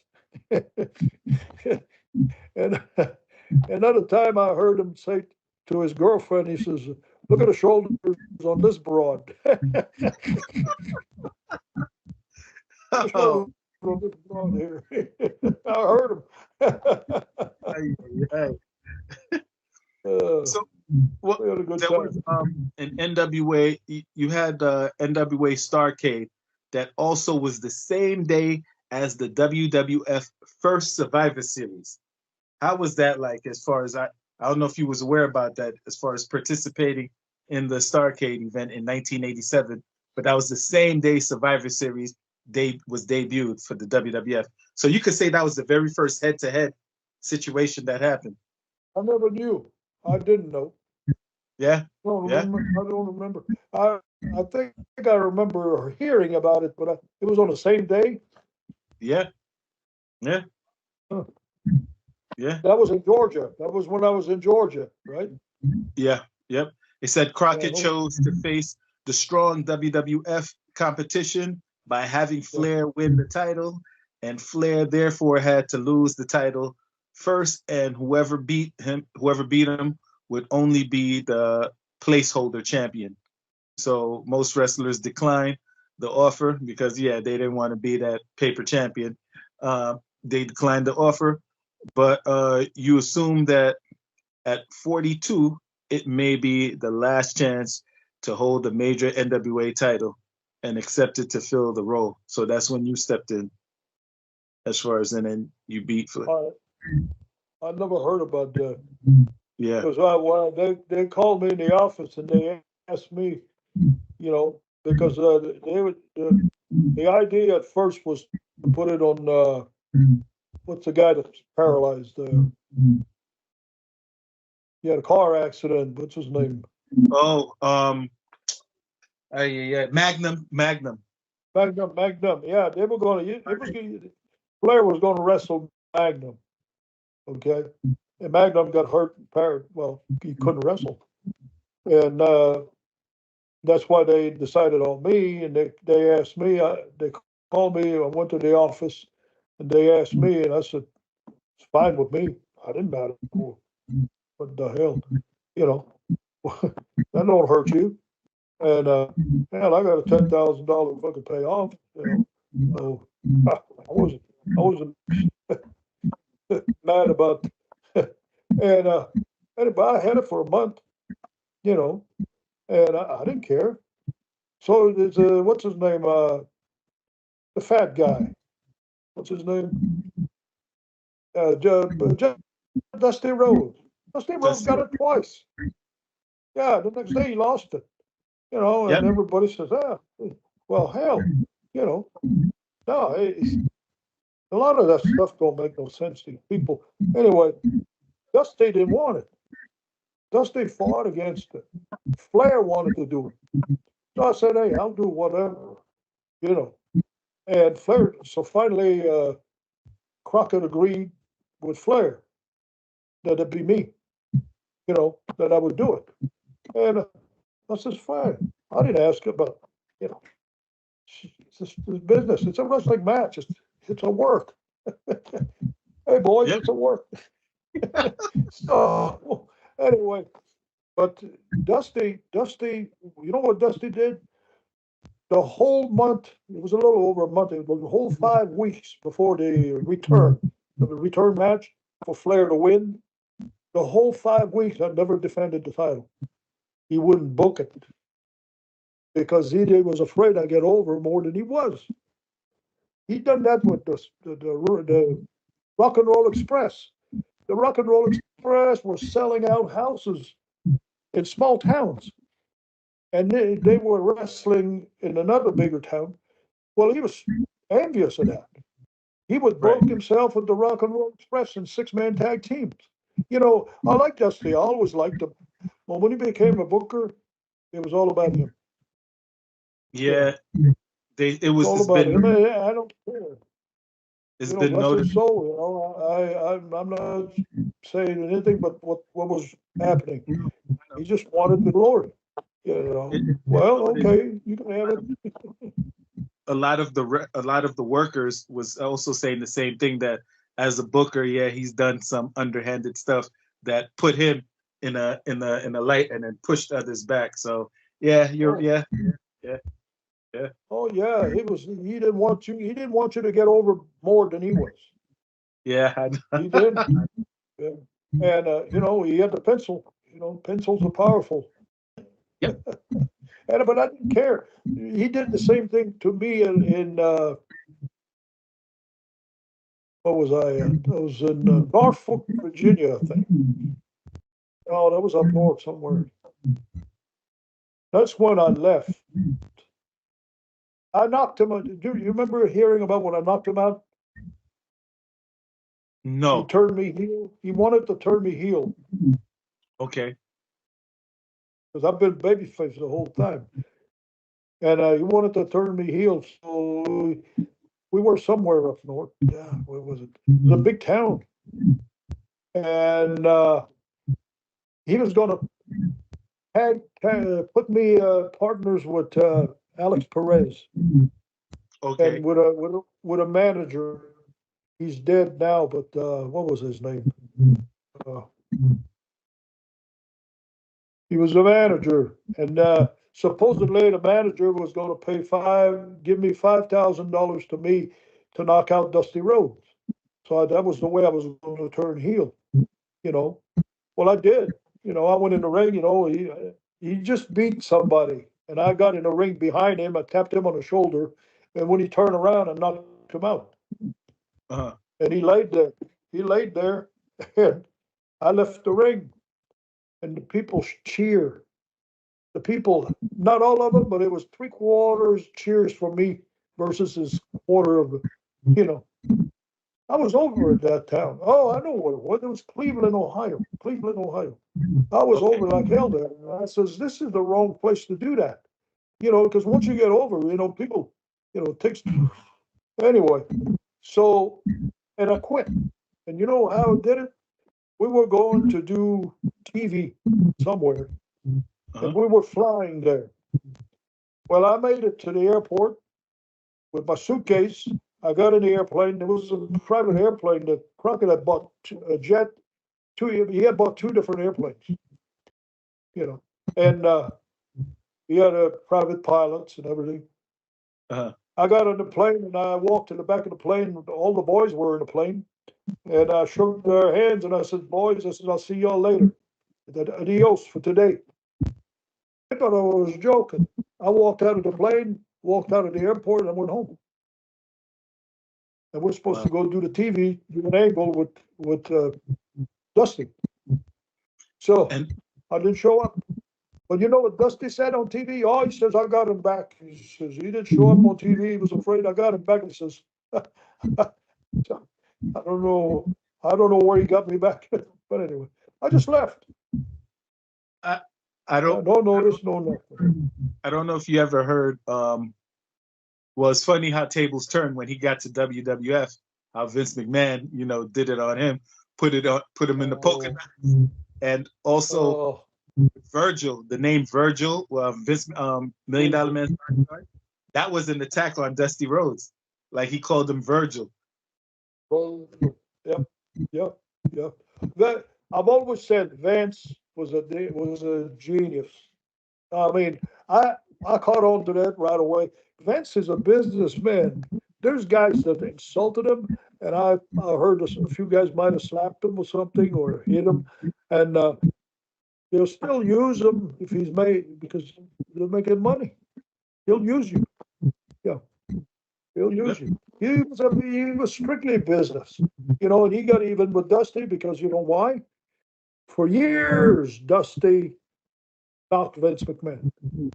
I remember doing interviews, and Dusty would get on that TV, man, and knock Vince McMahon, blah, blah, blah, every chance he had, And then later on, when I saw Dusty up there, I says, I thought Dusty would have money, but I don't think he had money. He wouldn't have took that. he put that polka dot suit on, and but he made money, but Vince got his point across. Vince got his point. Yep. That's, that's genius, you know. Instead of saying, "I get the hell out of here," promoters in the old times said, "Get the hell out of here," you know. You're fired, you know. Now he'll get to you. Yeah. He's smart. Sorry once again for the technical difficulties. We're back on. Um, what, no, what I was asking you is you was telling me about the situation what we was discussing with Dusty Rhodes. So that was your final that was during 87 to 88. That was your final times as far as in the NWA, correct? Yep. Yep. Okay. So now we're entering the American Wrestling Association and the World Wrestling Council in 1988. It says you were still a heel and you wrestled in the American Wrestling Association in the late 1988 and feuded with Greg Gagne over the AWA International Television Championship. How was that like? Yeah, it was okay. Yeah, it was. For some reason, it had changed. It didn't click like the first time I had worked with him. Uh-huh. You know, the first time I had worked with him, I don't know. Things have changed. It was all right, but it was no. I didn't stay there very long. I wasn't there very long. I don't think I was there a month, maybe a week, 2 weeks. Really? Yeah, Yeah. yeah, yeah, yeah. Okay. And then I think uh, I went to Puerto Rico. I think Yep. that's all. Carlos Colon. Carlos. Yeah. Well, question. Were you around the Bruiser Brody situation? No, no, I wasn't there. I went after when they couldn't get no talent because everybody boycotted him. You know, what's his name? Uh, the black guy from North Carolina, Tony Tony Atlas. Atlas, yes. Tony Atlas. Tony Atlas. He'd be pissed if I forgot his name.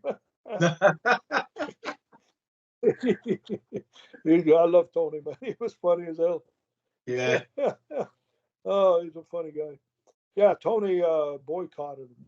Right. Well, Tony was there, you know, Right. and I mean, I guess it's pretty damn serious, what happened because the guy didn't even go to jail. The guy that did it, so Yeah. they couldn't get any talent. And I met Carlos Colon way back, way, way, way back. Well, we used to go to Puerto Rico when I was in Florida back in 68, 69, and so he called me and wanted me to go work for him. And he gave me a hell of a deal, give me a hell of a deal. I couldn't turn it down. So I went over there, and it lasted about didn't last very long, maybe 3 weeks. They had money problem, you know, and they called me in. They said, "Well, we can't keep paying you that." I was going there on was it it was a weekend thing. They were only running the big towns on the weekend. I think it was Friday, Saturday, and Sunday. I think. Okay. That didn't last, but maybe 2 or 3 weeks. And then I don't know where I went. I think I picked up a few bookings, like when I worked for Cornette in Knoxville, uh, uh, stuff like that. But then I started flying cargo, so I was busy. I flew cargo for 13 years after that. Okay. Okay. But I was at the end, and I didn't feel like wrestling anymore. You know, kind of enough is enough. You're gonna know when to quit. Yeah. Yeah. So let me ask you. So your next move was to the World Wrestling Federation, and where you began to wrestle in November 1988 as a fan favorite under the name Rugged Ronnie Garvin. How was that like? First time meeting Vince McMahon, and how did you actually make that transition from where you was at to the WWF? Uh, it was all right. It was all right. Well, Pat Patterson had called me, and that's how I got to go to New York. Uh, Pat says, come on up here, work a while. So I went up there, and I didn't expect a whole lot, because I was on my way out anyway. I was 40. Well, in 1990, I was 45. So anyway, I had enough. But I went up there anyway, and it turned out okay. I came up with the idea. Well, I looked around first. I said, "What do I do here? What am I doing here?" Because you know you got monsters all around you. You get lost. You know what I mean? There's so much going on. I'm not saying that in a bad thing because I'm new and look at all this. What's around, what's going on, and they had all kinds of angles going on and everything, and it was not the type of wrestling that I was used to. It was very different. NWA and WWF, WWE at the time was so. I said I didn't know what to do, quit or just you know. I said, well, I'll give it a try. I looked around and I saw uh, what's his name, Valentine, Greg Valentine, and I said, I told Pat, I says, I'd like to work an angle with Greg, you know, because I watched him and I knew his dad. I wrestled against his dad once, and I never forgot it. Right. I thought my chest was gone forever. So, uh, and so Pat says, well, let me know what you got in mind. So I said, well, I'll talk to Greg, see if Greg wants to do that. Well, Hmm. he agreed. He said, sure. And I'm the one that came out with the idea of, what we done. And Vince agreed to it. Vince okayed it. I wanted to wrestle for a while and then have a loser leave, you know, and I lost. Instead of leaving, I went and got me some, and I had to do that to get a license to referee. So I applied to the commission to have a license to referee. Then I would referee his matches and screw him up all the time, drive him nuts. Which is a good gimmick, you know. And he would go nuts, man. I gave him a quick count, and I followed him on all the towns he went. Where he was, I was, and I was a special referee just for one match, you know, just for one match. I didn't referee all the other matches. So finally, he had enough. He says, reinstate him, reinstate him. God damn it, because I was ruining his life, and Right. kind of. So they reinstated me, and eventually we went on, had 4 or 5 good matches, solid matches. With I think a couple of them there was no winner, uh, stuff like that. The ending with no winner, and we wind up with the I quit match. Know, submission match, Uh-huh. and we build it up the the figure four. The shin guard he had and all of that. The only thing Vince changed when I went there, he always got to put his touch. Of Which is course. fine. Yeah, he called me rugged Ronnie. Well, that was a compliment. You know, I took it as a Um, compliment. a lot of guys who spoke about you, they said you was the real deal, as far as you was really legit, as far as being tough. They said you was a legit tough guy. So yeah. Well, I had a few fights. I never lasted long. I never liked, I never liked to go that way. But a couple of times, you're forced to. You know, no, I can defend myself. Yeah. I used to work out with Bob Roop. You know, Bob Roop. He was an Uh-huh. epic guy. Yeah, he Roop told me himself. He says, "I can't even move you. If we push, you know." uh, yeah. Well, I had big legs too. You know, I kept in shape. I worked out like crazy. I used Right. to go when I lived in Atlanta, Georgia. The whole time I was there, I'd go to the Omni and run every steps as my Oh, workout. wow. It was like I forgot, I mean, 2, 3 thousand or something. I don't. I would Okay. run up the steps to the Omni, the whole building. I, I Okay. sweat like a hog. I knew the lady. I knew the lady at the ticket. They always sell tickets. You know, they're open all the time, Okay. and she'd let me. She would let me in.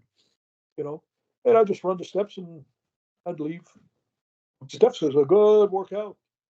You know, When I so that's why I never had a problem in the ring because a lot of guys blew up.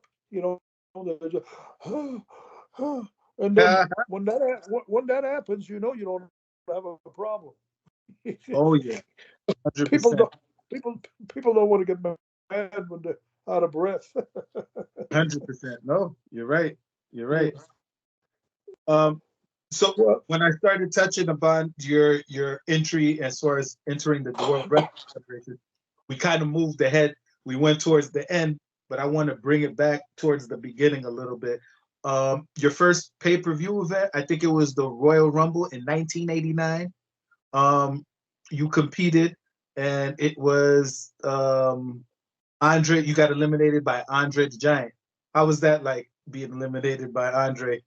And how did you work out? Like, tell me how the scene was backstage. Like, how does that get worked out as far as like working in a match such as the Royal Rumble? How do you work that out?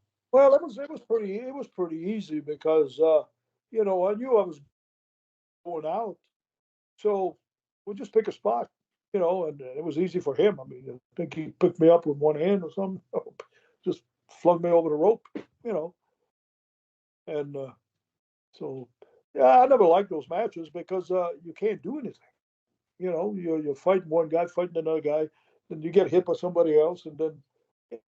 Uh, but it drew money because of Andre, you know. Right. Andre's in the, you know, this. No, we just normal thing. He probably flicked me over the rope. I don't really remember. You know, it didn't make a big impression. I never liked those type of matches. You know, where everybody's in the ring. How many people can you watch? You know, you can't watch the whole thing. You're going to miss a lot. Which is You true. know, Which is especially true. when there's 10, 15 guys in the ring. You know, but it's just a one night thing, and I guess it worked. It draws money. You know, people come to watch, but it's not something you want to do a lot because I think your crowd would start diminishing. I don't Correct. think it's very. I don't think it's a very exciting thing because you're watching too many things. You know. Okay. Okay. Um, so how was it like as far as now moving forward a little bit? You went to WrestleMania and you worked with Dino Bravo. That was on April 2nd, 1989. How was that like working with Dino Bravo? Uh, Dino was okay, but you know he had this thing. You know, what are you going to do? Run into him? You know, bounce off? You know, no, that didn't click. You know, it didn't Right. click. I like Dino. I mean, Dino's a good guy, but you know, it's not like other guys. You know, I had chemistry. There was no chemistry in that. You know, it's just a match. You know, Mm-hmm. uh, he got me in a bear hug, and I gave up. Got you. So it's kind of boring. Again, a bear hug. How exciting is that? Got you. Got you. I mean, that's just my point of view. To some people, it's probably something different, but I don't think it's exciting. You know, you don't get to do a whole lot of things because he was, you know, he didn't move very well. You know, I Mhm. like action. You know, I like to move around. I like action, and you can't get that. You know, Yep. and he was Yep. a good worker. He drew some money, but he was a strong man, and I mean means something, I guess, to some people. But How was it like working with Hercules Hernandez? I know at one point you worked with Hercules. Yeah, well, Hercules, he was funny too. You know, well, I don't know, muscle guys. It's hard to have a good match with them because their body is not limber. Not. I don't know how to explain it. It's you know, Mm. yeah, he was a good guy though. I liked him. I liked him but uh, as far as wrestling, but uh, one of the best guys I ever worked with was the Great Malenko. Dean Malenko? No, the Great Malenko, the, Oh, the the great dad, the Malenko. dad. Oh, Okay. to me, he was one of the very best in the business. Yeah, yeah, he was. Yeah, everything he'd done was deliberate and well done. It meant something. And he had some of the best.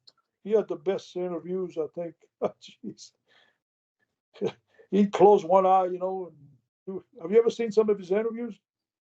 No, no. Oh, he always closed an eye. He was supposed to be a Russian. You know, Ah, okay. I think it was a Russian. Yeah, he talked with an accent and everything. He was good. He had a heck of a gimmick. He had it for years. And he got better and better at it. Him and I drew a lot of money in Knoxville. Oh, people Uh, wanted to kill him because I was a babyface in Knoxville, and he had a hard time getting to the ring.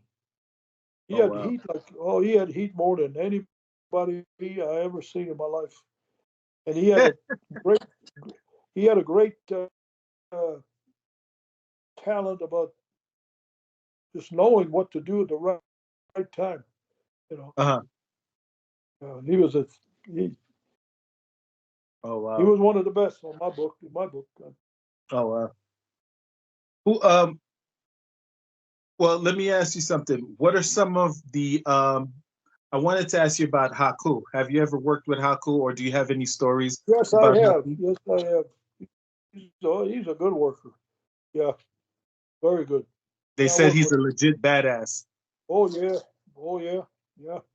Uh, he is. Believe me. Yeah. He likes me and I like him because every time we run into each other, he sneaks behind me.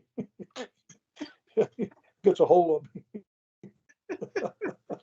I always know it's him. I says, "Oh, the bear is back."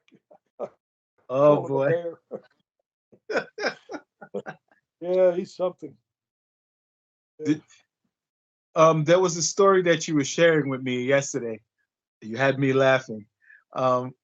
With not Arn not it wasn't Arn Anderson. It was Oli. Oh, Oli. yeah. Would you Oh, yeah, could you that tell the was the fans best. about that story? Ole, Ole and I were traveling together. He was the type of guy that he didn't smoke, he didn't drink. Clean cut living. And but he wanted to know everything because I was booking. And he ran the business and for Jim Barnett. In Virginia. I mean in Georgia. So he was kind of he wanted to know everything was going on. It's, and he was always he's a very sharp guy, very sharp. He'd be hard to pull a rib on him. And so we're traveling out of Miami to Tampa, uh, just him and I in a car.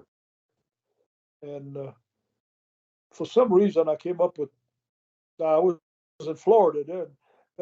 I came up with, I told him, I says, there's a queer in the territory.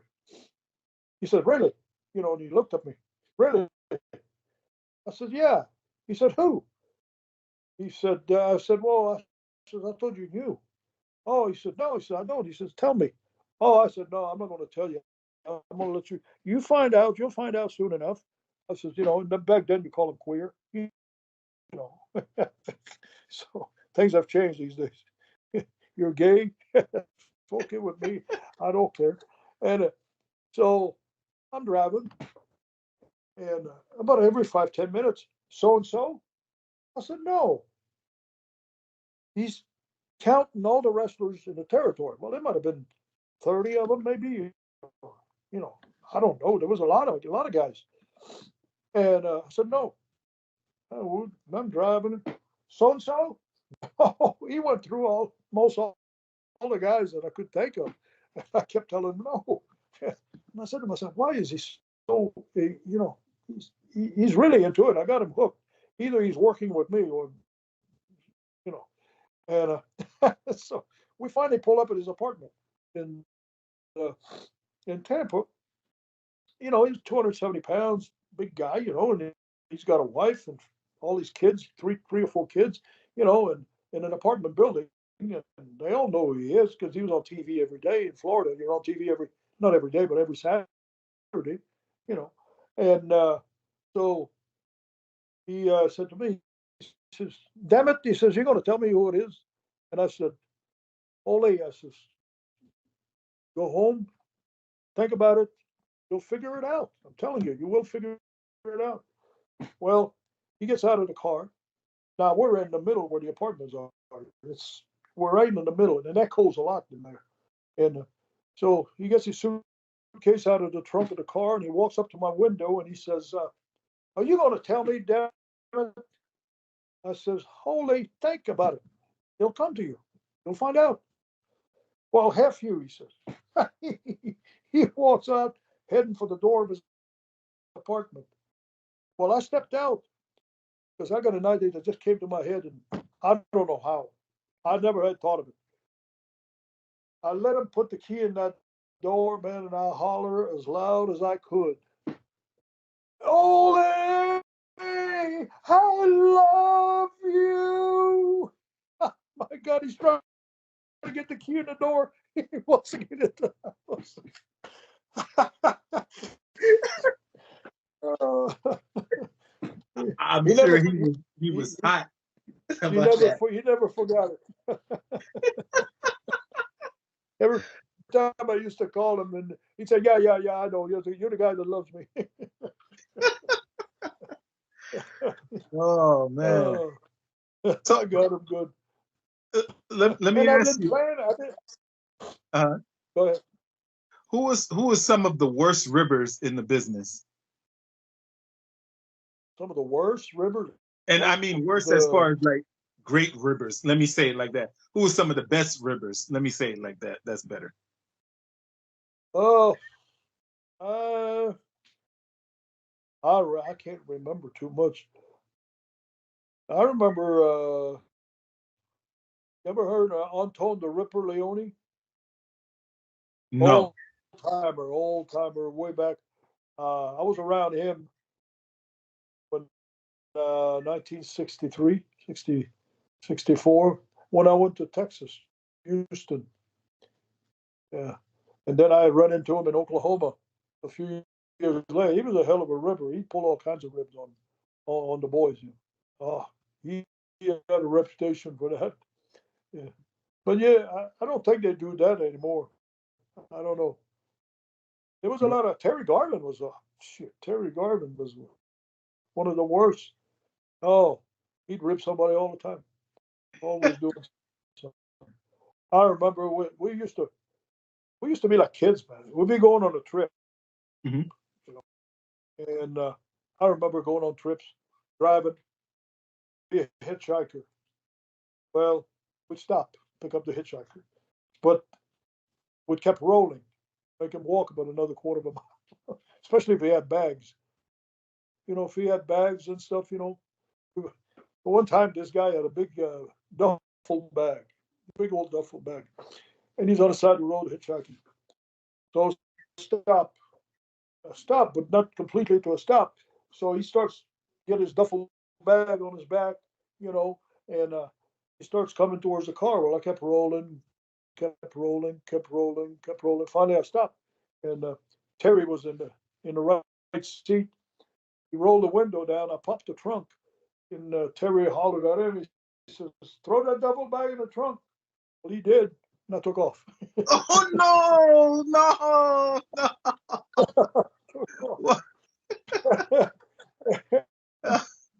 And we we went out of sight. And so we I waited a few minutes. We waited a little bit, 10 minutes maybe or so. And we turned around and came back. And he wasn't even looking. He was in the ditch, on the edge of the ditch, and he was with his head in his on his knees, his elbows on his knees, holding his head. And it looked like he was kind of crying. I don't know. oh Can't remember. I don't think he was, but he was.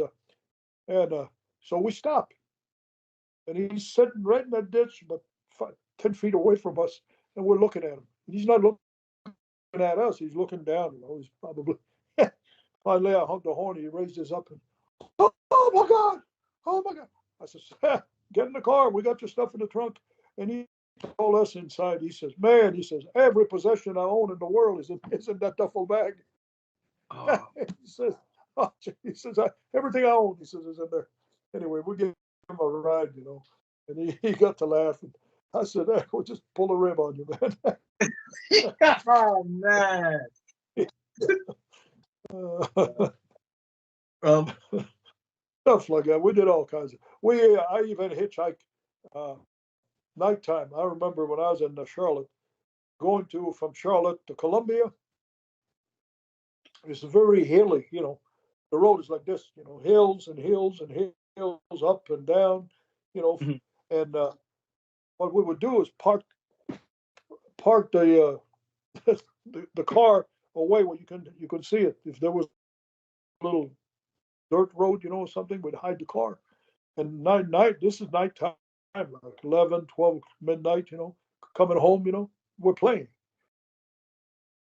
Trucks, you could hear a truck coming for miles. And when the truck would come, it's a truck. So you don't want to do that. Anyway, I'd stand on the side of the road, my blonde hair, me and Terry would be side by side, and we'd be naked hitchhiking. And when the truck would top over the hill, boy, you'd hear those air brakes go, man. And usually they pass by, because we'd take off. oh man. But Yeah, probably.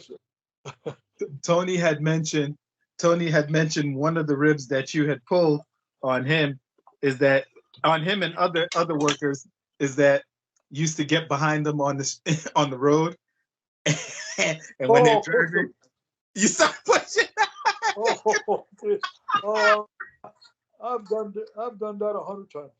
I mean, most of all the guys.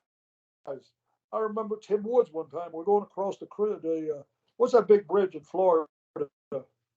Goes across from Tampa to Oh, I don't. big old bridge. Uh, Big old bridge. We came up behind him. I was so good at it. I could get right on it. They never knew it.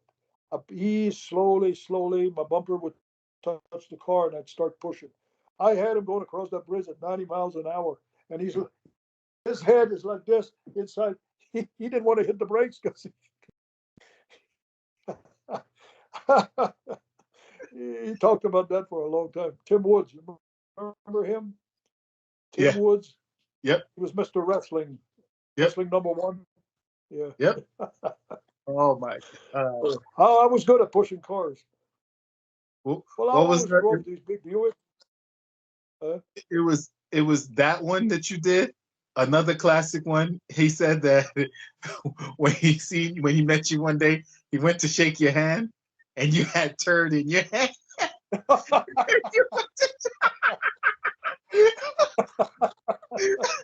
So he almost shook your hand with turd.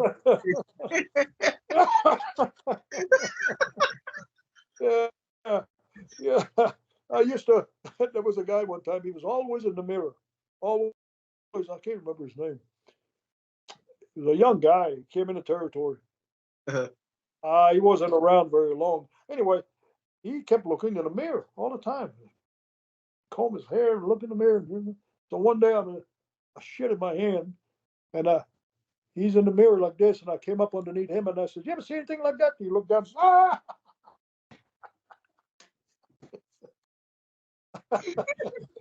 uh,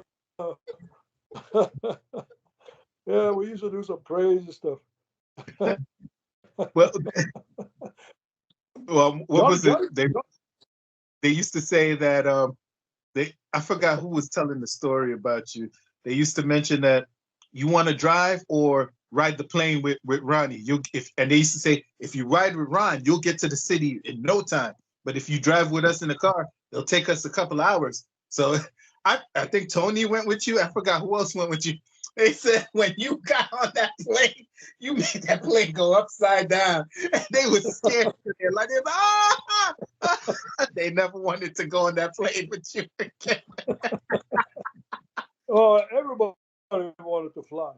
The Rock and Roll Express, they could tell you stories, man. Jeez. They flew, but they were there the next day flying again. Nice. What made you get into aviation? I basically wanted it all my life when I was a kid, probably from the age of 10, you know, wanted to fly because I was always interested. I don't know, just a natural thing, I guess, like wanted to sing or whatever. I don't know. I kept looking at planes, flying and stuff, and I said, man, I'd love to do something like that. And of course, I couldn't afford it. At first, I didn't make any money in wrestling. I made enough to survive and live. You know, for a couple of years, 2, 3 years. Well, finally, when I started making money, I 19, when I started, it was 1972. 1972. I went to Nashville. I was telling you I worked for Jerry Jarrett. Well, there's a town southeast. Can't remember the name. It's not a big town. Southeast of Nashville. Hmm? It was about a 20-mile ride. I just happened to drive by there one day and I saw Flight Academy. Will give you a 30-minute flight for free and let you fly. So I said, I'm gonna go check it out. Well, I did. I went to check it out, and that's how they sucker you in. And I'll tell you, I was hooked from then on because they give me a 30-minute flight and let me fly the plane. Of course, pilot is next to you, telling you about what, lower the nose, pull the nose up, turn, explain all that. And I enrolled. Mm-hmm. And 6, 7 months, 8 months later, I had a pilot's license. Then Nice. I went and bought me a plane. Well, no, I started renting planes because the boys were paying. You know, I had my license, and so the boys started flying with me. And I was green. At first, I only took 2 guys because I hired a trainer, a guy that trains you in how to fly, and I had to pay him. I didn't pay him much. I take him to the matches. There was one. He flew with me probably for 2 months, almost every night. He loved to go to the matches. He was an instructor during the day, you know, and he was a big wrestling fan, and so he'd sit in the right seat. Oh, that And I worked told out. him, I said, well, the reason I've done that is because there's a lot of example of stupid people killing themselves in airplanes. Well, look at Kennedy. You know, he had autopilot, didn't even know how to use it. If he would have pushed the button, he'd still be alive. Wow. Plane would have flew itself. There's a lot to it, and I wanted. Plus, I got people with me that are paying. They split the cost of the airplane. And so I told him, I says, the only reason I got you here is if I screw up, I want you to slap me and fly the plane. If I screw up, you know. But I never did screw up. But I felt comfortable. I had somebody to rely on because if we would have had a problem, serious problem. So, and then eventually, he starts flying. I didn't need him no more. I did the same thing when I upgraded to twin engines because the bigger you go, the more shit you got to do. The more stuff, and so I hired a somebody to go with me for a while, and then when I felt comfortable, I flew an airplane. To be comfortable is when you can close your eyes and touch every button that you need without even having to look. You know, Nice. because you don't get distracted, and because there's a lot to it. You know, it's not hard. It's just you got to use a lot of common sense. And then I went and got uh, my instrument rating, so I could fly when it was foggy. Fly in the clouds in bad weather and all. That's another level. Takes about another 6 months. You know, just about as long as learning to fly, because there's a lot to it. You fly, and when you're training, you can't see. You can't see your your dash. You're blindfolded. So it's tricky, but because if you don't know how to fly an instrument, you could be upside down in the clouds and never know it because you Exactly. can't see. Everything is gray. Right. Am I this way? You might feel it a little bit if you're totally upside down, you know, but you can roll an airplane and you never move out of your seat. You fly because the gravity, the anyway, yeah, that was the best thing I ever done. When I retired from WWE, I had my plane. I flew myself there. Oh, A lot of guys flew with me. A lot of them. wow. I had Wow. 7 passenger. I had a 7 passenger seat. Had Okay. had a commode in there, a little bathroom kind of had club seating. And then when I quit wrestling, I sold my plane and got a job flying cargo freight Okay. for 13 years. I've done that. I'm If I would have started flying before I wrestled, I never would have wrestled. right. I would I'm have. surprised you never kept the plane, and since you already started flying the boys around, even after you retired, I'm surprised you didn't continue doing that, like as a side gig. I mean, I'm sure it would have paid well. Yeah, but it was more fun cargo. We went everywhere. We flew all kinds of stuff. I mean, just you know, it is big planes. It's big old airplanes, and oh, Right. you know, and you never know. We used to say Sabre Cargo Airline. That's what it was called.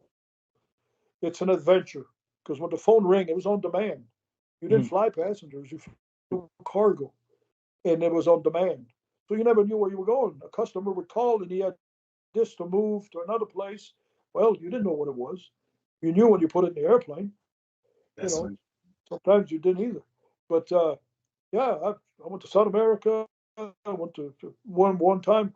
Can't remember the year, but one year there was a hurricane that hit uh, shit Puerto Rico, and Mhm. so there was we were flying relief stuff, plane full of this, all kinds of stuff. Relief, their airport was open. They cleaned it Mhm. up and opened it, so we could land. It was probably 100 planes there. We came in with a load, we left, came back with another load. 6, 7 hours later, yeah, we were doing stuff like that. It Wow. was very interesting, but it was fun. It was a lot of fun. One time we picked up. Uh, my boss called me and he says, "This, you're going to Washington, Washington D.C." Yeah, I like my boss. He was good too. I flew with him and his family because he had a small private plane. Okay. He was he was an helicopter pilot. He didn't fly airplanes. So when he needed to take the family somewhere, I was his pilot. And I guess he trusted. So I go to the Sabre Airport, and there's 2 big crates. One crate was about probably 3 feet high, maybe more than that, probably 4 feet high, and probably 3, 4 feet wide, 4 feet wide, Mhm. and it was long. It was heavy. And it was all wood. You couldn't see inside. It was all strapped with metal, and it was heavy. And the other one was longer, almost, but skinnier. Well, anyway, we didn't know what was in it, and we loaded it up, and we headed towards Washington. When we got there, there's a truck that came in, and it was somebody that they had sent. They asked us if we wanted to deliver it, get $500 to deliver it from the airplane to the airport. I said, sure, $500, jeez. And so they said, well, you use this truck. They had rented a truck for us because usually we didn't touch the cargo, the freight. They came in, unloaded with the forklifts, put it in the truck, and we didn't deliver ourselves. We delivered at the airport, but $500. I said, my God, we're 20 miles away from Washington D.C. So we got in the truck, man, and we're driving, and we said, I wonder what the hell is in there. I was intrigued, about what was in there. Well, it was a call it a expo where they bring all kinds of stuff, And then we went right by the White House too, and it was past the White House. There was a big building, and it was full of people. It was.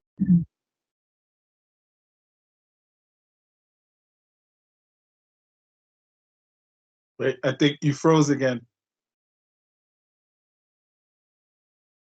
I think we lost you again, Ryan.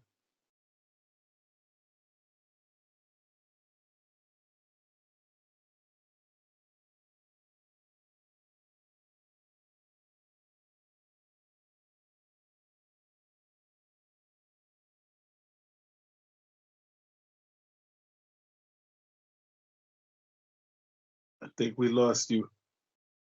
You want to try calling me back? I don't know if you could hear me.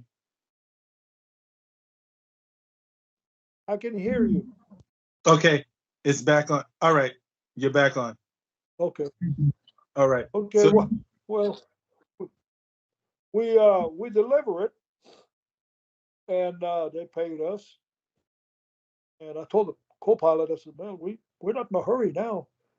I want to stick around. I want to see what the hell that is. I want to see him on packet, So we did. You'll never believe what it was. The big one was the motorcycle that Arnold Schwarzenegger did that movie. Remember that movie with the huge motorcycle? was it Terminator? Terminator. That was the motorcycle used in the movie. Oh wow! That was in that big old box. The other one was RoboCop. Oh shoot! RoboCop. So you was delivering vehicles that was used on actual movies. Yeah. Oh wow! Well, that was a one-time thing. It was like something they go to a show and people pay to go in and yeah. RoboCop and the big motorcycle for Arnold had in the movie. Wow, unbelievable. Yeah, we even flew baby chicks, little chicks are just hatched, 40,000 of them in the back of the airplane in containers, And those little birds can make some money, can make some noise too. Beep, beep, beep, beep, beep, beep, beep.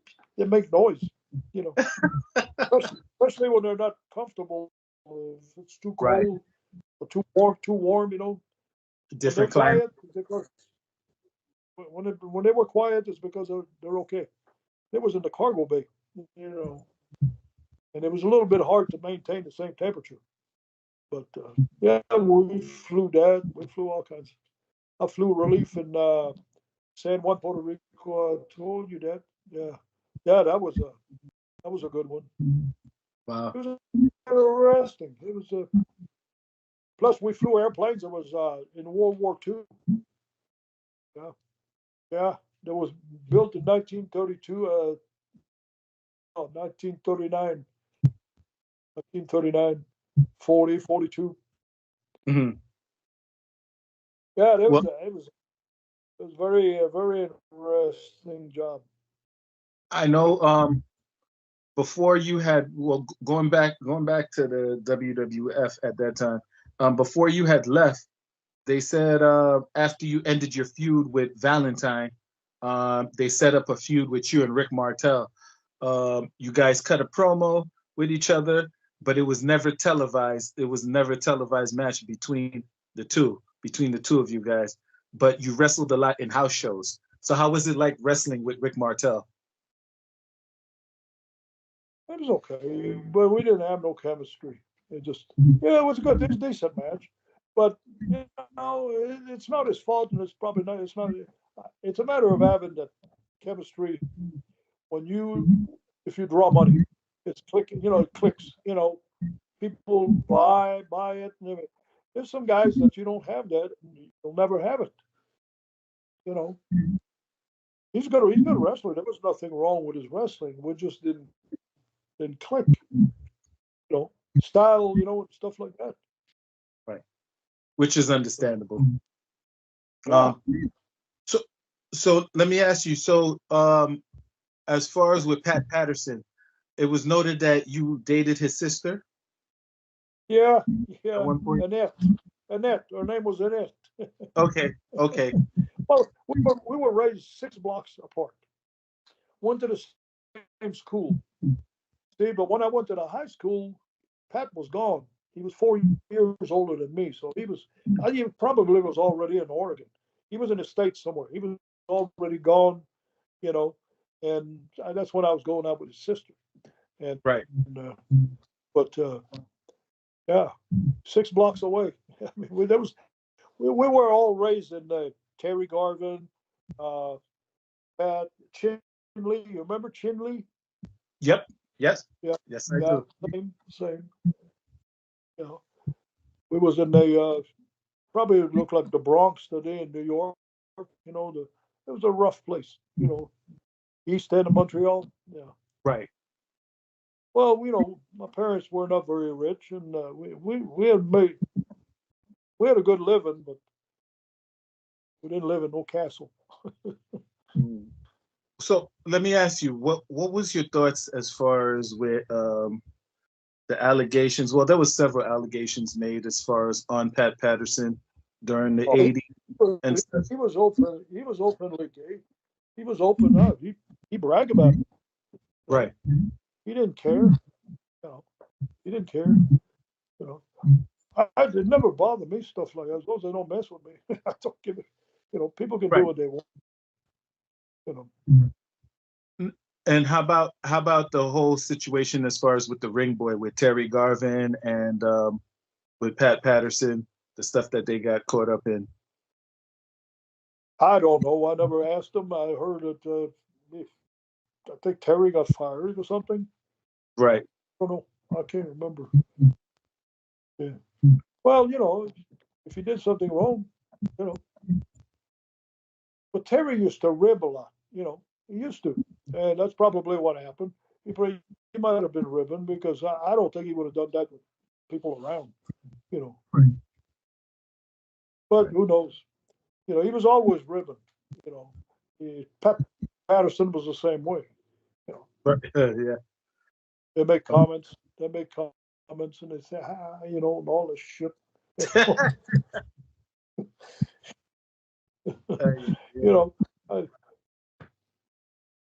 So I got this little game that I play that I want to play.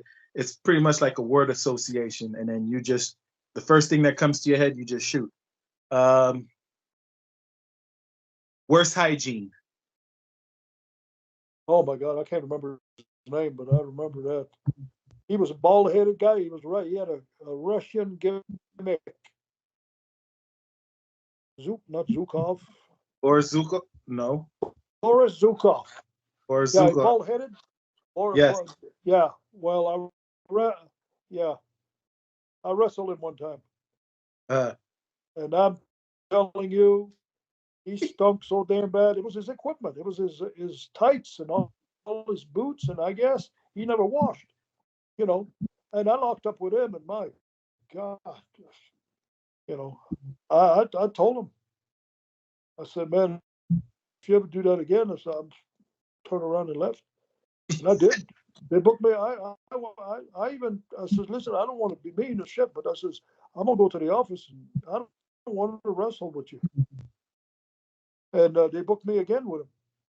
And I went in the ring and I took the microphone and I said, ladies and gentlemen, I'm sorry. Some people might have come here to see this match, but that says you won't see it because I says that son of a bitch over there stinks like a damn pig, and I'm out of here. I got out the ring and I went home.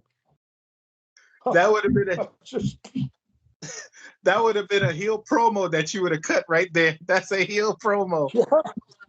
yeah. Well, that was the truth. I mean, I wanted to puke. That's how bad it was. You go, oh, geez, it was sour. Just yeah, good guy. I mean, but is he still alive? That guy? I don't think. I'm not sure. I don't. Good question. I know Nikolai is not. I don't know about I Boris. don't know. I can't remember either. I liked him, but Lord have mercy, he didn't even clean his equipment. When you sweat like hell and you put that in your suitcase and you don't wash it for the next round of wrestling. Yeah. You know what name surprised me that I've heard? It was a real shocker. A couple of people said Macho Man, and I was like, "What? Macho Man?" Yeah. Well, you might have had to be older. You might have. No, I don't remember having that when I wrestled him. Yeah. Maybe later on. Yeah, because they said he was very cheap. He used to wait because he had a laundromat at his house. So he figured, why should he pay to wash his clothes when he could go back home? The tight part, I believe. Yeah, they didn't want to spend any money. It might have been, but no. When I wrestled them, well, he was going home every night. In Lexington. Right, right. So I never had a problem like that. But Boris Zukov's about the only one I ever ran into. Yeah. Okay. I wouldn't do that, man. Can you? That's not respecting somebody. Right. I guess maybe he didn't know. Maybe his nose didn't work. Sounds good to me. Okay, worst agent. The worst agent? Yeah. Well, there was one. The agents, I only had that in New York. Was what's his name? Chief J? No, he was okay. Was George the Animal? what was the guy with all the hair on his back? George the Animal, Steele. Yeah, the Animal. Yeah, the Animal. And there was another one, I think. Rene Goulet was pretty good, I heard. Yeah, Rene Goulet. Yeah, he was okay. Yeah. Yeah. Okay. I never had any problems with him. I did my job and that was it. Yeah, they even try to make me tell on people about doing drugs, because I never done drugs. They knew it, Right. Because half of the time I never got checked. I got checked once, twice. I don't do that, And they had me one time, one of what's those guys in Dallas? The family. I'm trying to think. Gosh. Well, one of them, the bigger one, came down. They wanted me to travel with him and see if he was taking drugs. The one that lost his foot. Oh, the Von Erichs. Yes. Von Erichs. Yeah. Kerry. Yeah, they tried to make me because they brought him to. I guess they brought him to New York and they had heard so much about drugs. I guess, and they wanted me to travel with him, and I didn't. So I'm not doing that. None of my business. Right. I'm not going to tell them. Yeah. It's like a code. Once you're with the boys, it's like you're not going to stooge on the boys. I guess that's why didn't like George the Animal Steele because he was a stooge. Yeah. yeah. Oh yeah, yeah. Well, Yeah. it's not my business. It's not my health. It has nothing to do with the reason I don't do drugs and stuff is because I think it's stupid. You're hurting yourself. And Right. if you know, but that didn't make the guy a bad guy, to me. You know, with his body, he can inject whatever he wants. Hell, I was around the Road Warriors. They were shooting every damn evening in the dressing room, and you know, but look at how long they lived. Animal. What's his name? Hawk. Yeah, shit. We got along good too. I work with them. You know, I put myself in holes. I did actually. With Hawk, yeah, I came back in the dressing room. He says, "Man, I don't know any holes, and you made some." He says, "You put yourself in all kinds of holes." I grabbed his arm, put him around my neck, turned around, and I says, "Hang on." Just, take my arm and I twisted him. He didn't know anything. Yeah. But they were good guys. I liked them. Right. And, Right. but you know, damn drugs is just unbelievable. Why would you do that? Yeah. One time, I won't tell his name because I think he's still alive. Good guy too. I liked him. He big guy. He's about three. He was 290 at the time. Okay. 290. And I heard him tell somebody. He says, "My goal is 330."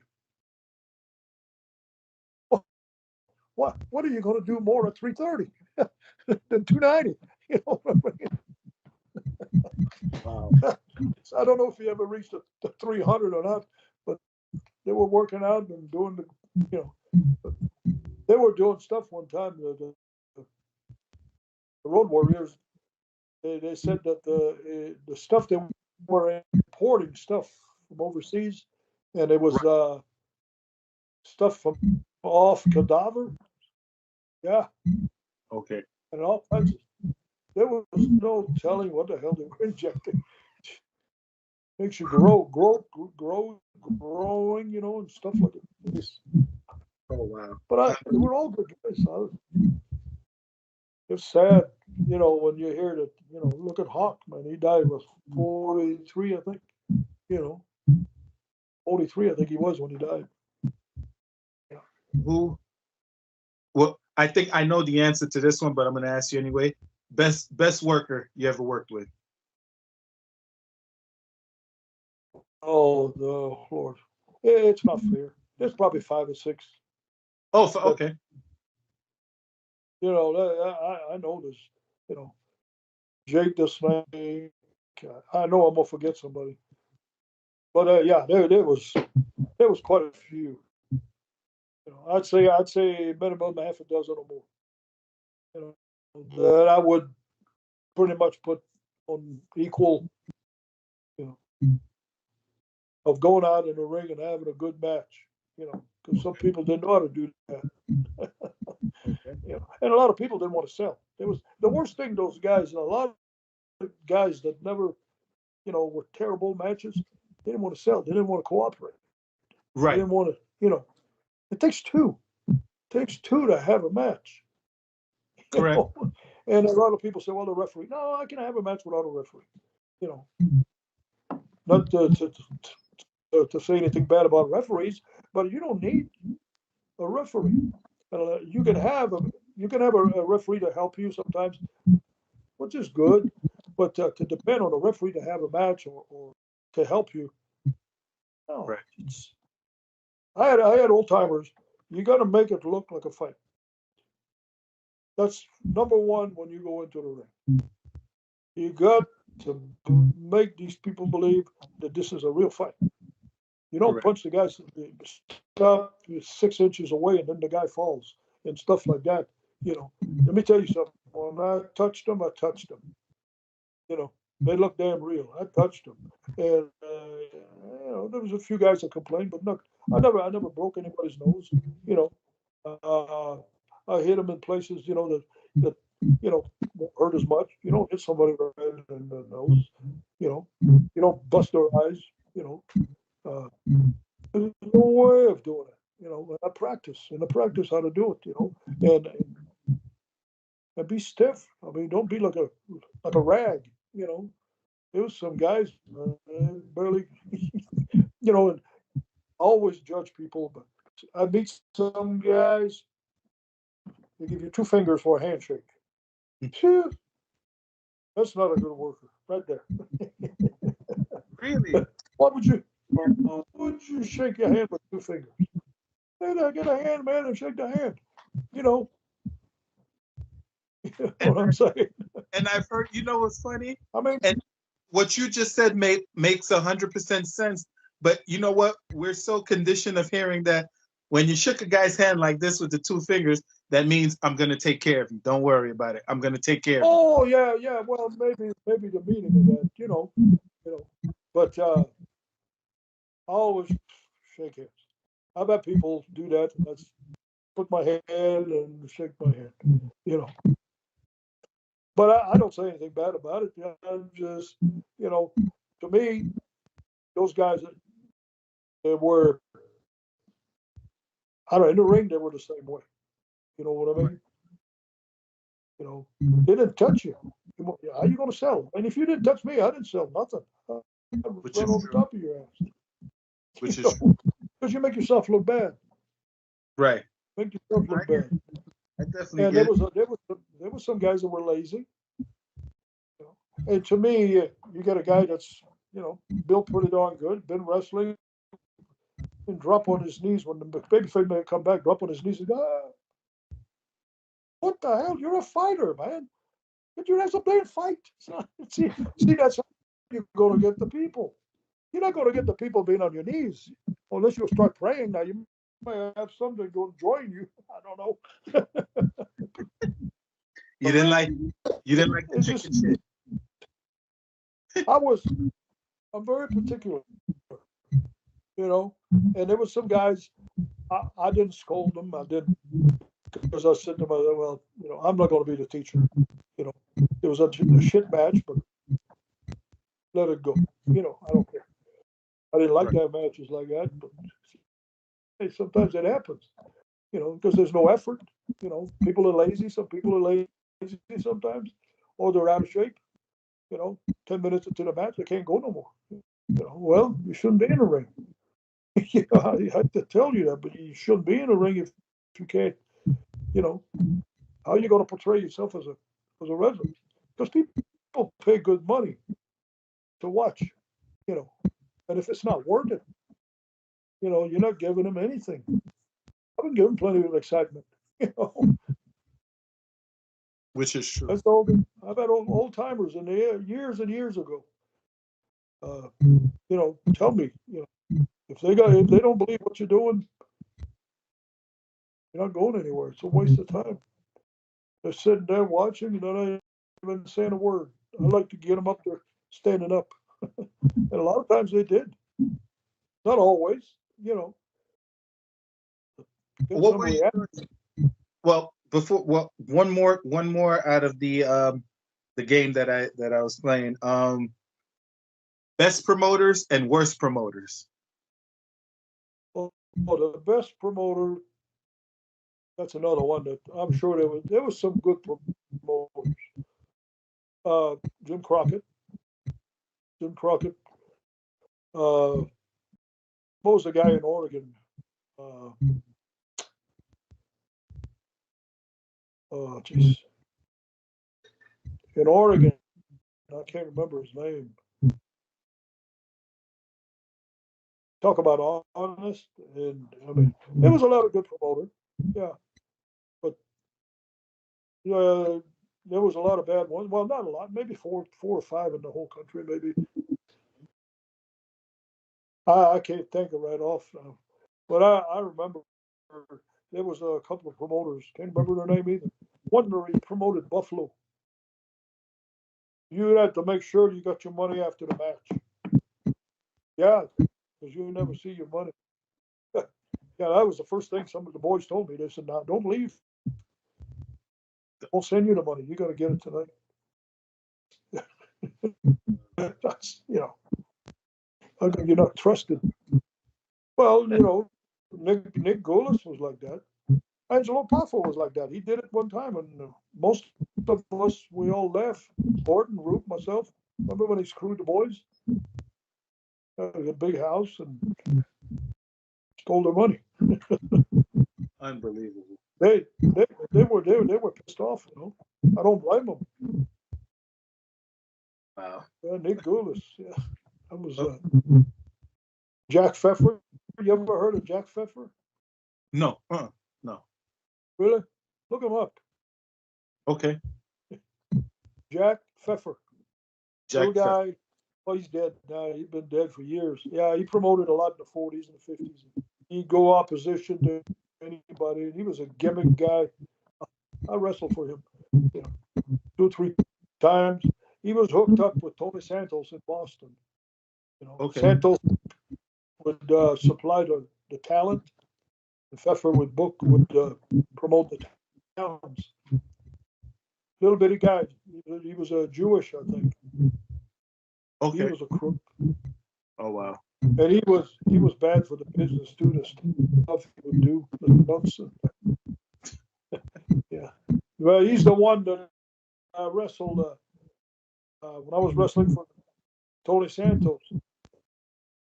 My name was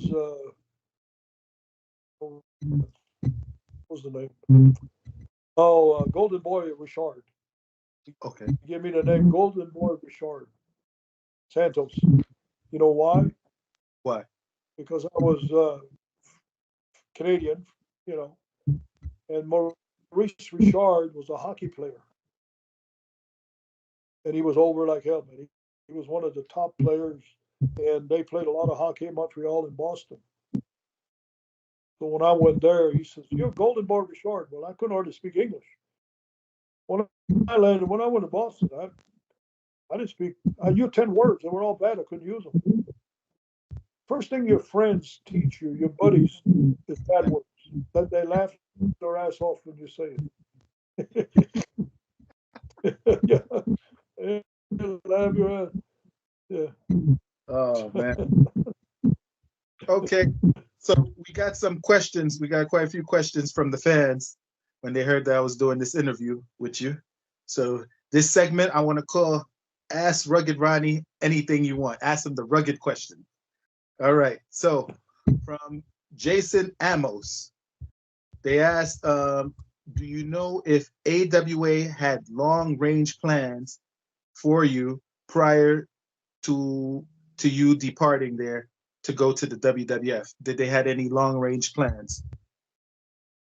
Well, they wanted me to go up there for years, and when I did, I think something happened. That's when they were having WWF going against them or something. There was a lot of turmoil back then, but it didn't click anyway, and I didn't have it. I really didn't want to be there. I don't know why I went. I think I had the belt. Wasn't I the champion or something? Mm-hmm. I believe Was there so. a belt involved? Was there a belt involved in that?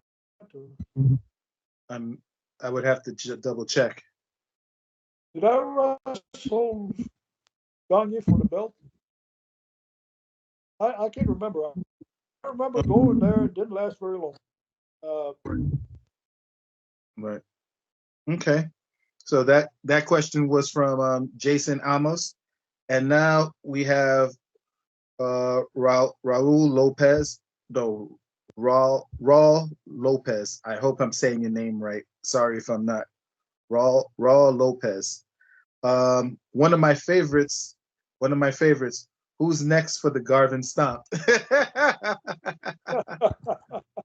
Yeah, but believe it or not, this is. I've done a lot of little shows, these little local shows, kind of a favor, they're just starting to wrestle, and they probably got 75, 80 people there, and I went to a few of them, and, they all nice kids trying to break into wrestling and all of that. Guess what they were asking me? They lay on the floor and want me to stomp. That's what it got. That, Oh, Mr. Garvin, could you just give me a stomp? Jeez. Uh, listen, that was one good of the kids. most humiliating moves to take. Like you never missed no parts of the anatomy, not one. Oh, no, no, I went all around. All right, all right. Well, that was Raw Lopez for his question. Another one we have Chris McKelvey. Chris McKelvey. Who came up with the Garvin stomp? I did. You I did. did. Yeah. Well, I copied, but I copied different. The great Malenko. I wrestled against him many, many, many times. He'd do a stomp, but he'd do it twice. On the shoulders. Stomp you, on the chest a couple of times. But he never, you know. So one day I was thinking, I said, huh, maybe I can do something with that. Well, you got to copy something, you know. I copied a lot of things, like the one man gang. There was a one man gang in the 50s, you know, and so, but nobody knew it. Even though today, very few people know that there was a one man gang back then. And I was before what's his name at WWE. I booked that guy for what's his name out of Oklahoma, was the promoter. What's his name? Got the name on the tip of my tongue. Bill Watts. Bill Okay. Watts needed a big guy. When I called him, what was the name I gave him? I told you. Uh, anyway, I got him booked. Well, Bill Watts called him the one that called him the one man gang. After I booked him, well, I didn't care. And then he went to New York, and they called him the one man gang. But the one man gang, that was in the '60s and the '70s. Maybe the beginning of the '80s. Yeah, that was my nickname anyway. But I copied that. But the guy, the original one man gang, it was in the '50s. So people have forgot about that, especially with no TV. Hardly anybody remembers. So I copied that, and the stomp I copied that from Malenko. But that's when I decided to add to it, go around the body. You know, get the face. You know, get the face. You get the chest. You get the stomach. You get the legs. Above the knee, below the knee. You got to, then stomp the whole body around, go around it once, twice. They got over. You know. Well, and what's his name is using it, Randy Horton. Well, that's a compliment, man. That's a Nice. compliment. Yep. I take it as a compliment. Well, that was a question by Chris McKelvey.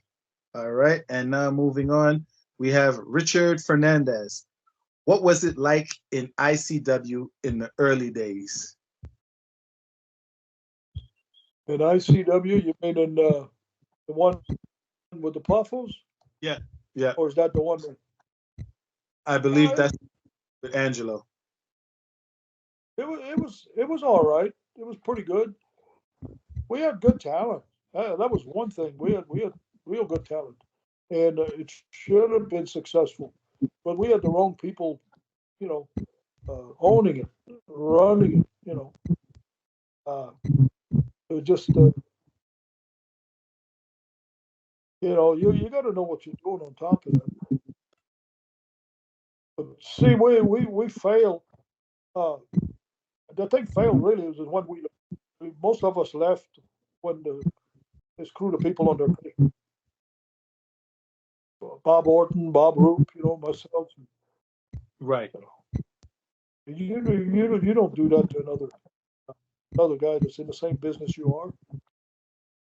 We went opposition to the organization we were with because of that. Because they weren't paying what we were supposed to get. You got a percentage at the gate. Well, one was doing recycle the tickets. They had two ladies at the door. they they buy a ticket, but then they tear the ticket. You know, they would tear the ticket and recycle it. So if there was say $2,000 in the house, well, they turn in $1,400, $1,500, Oh wow. less.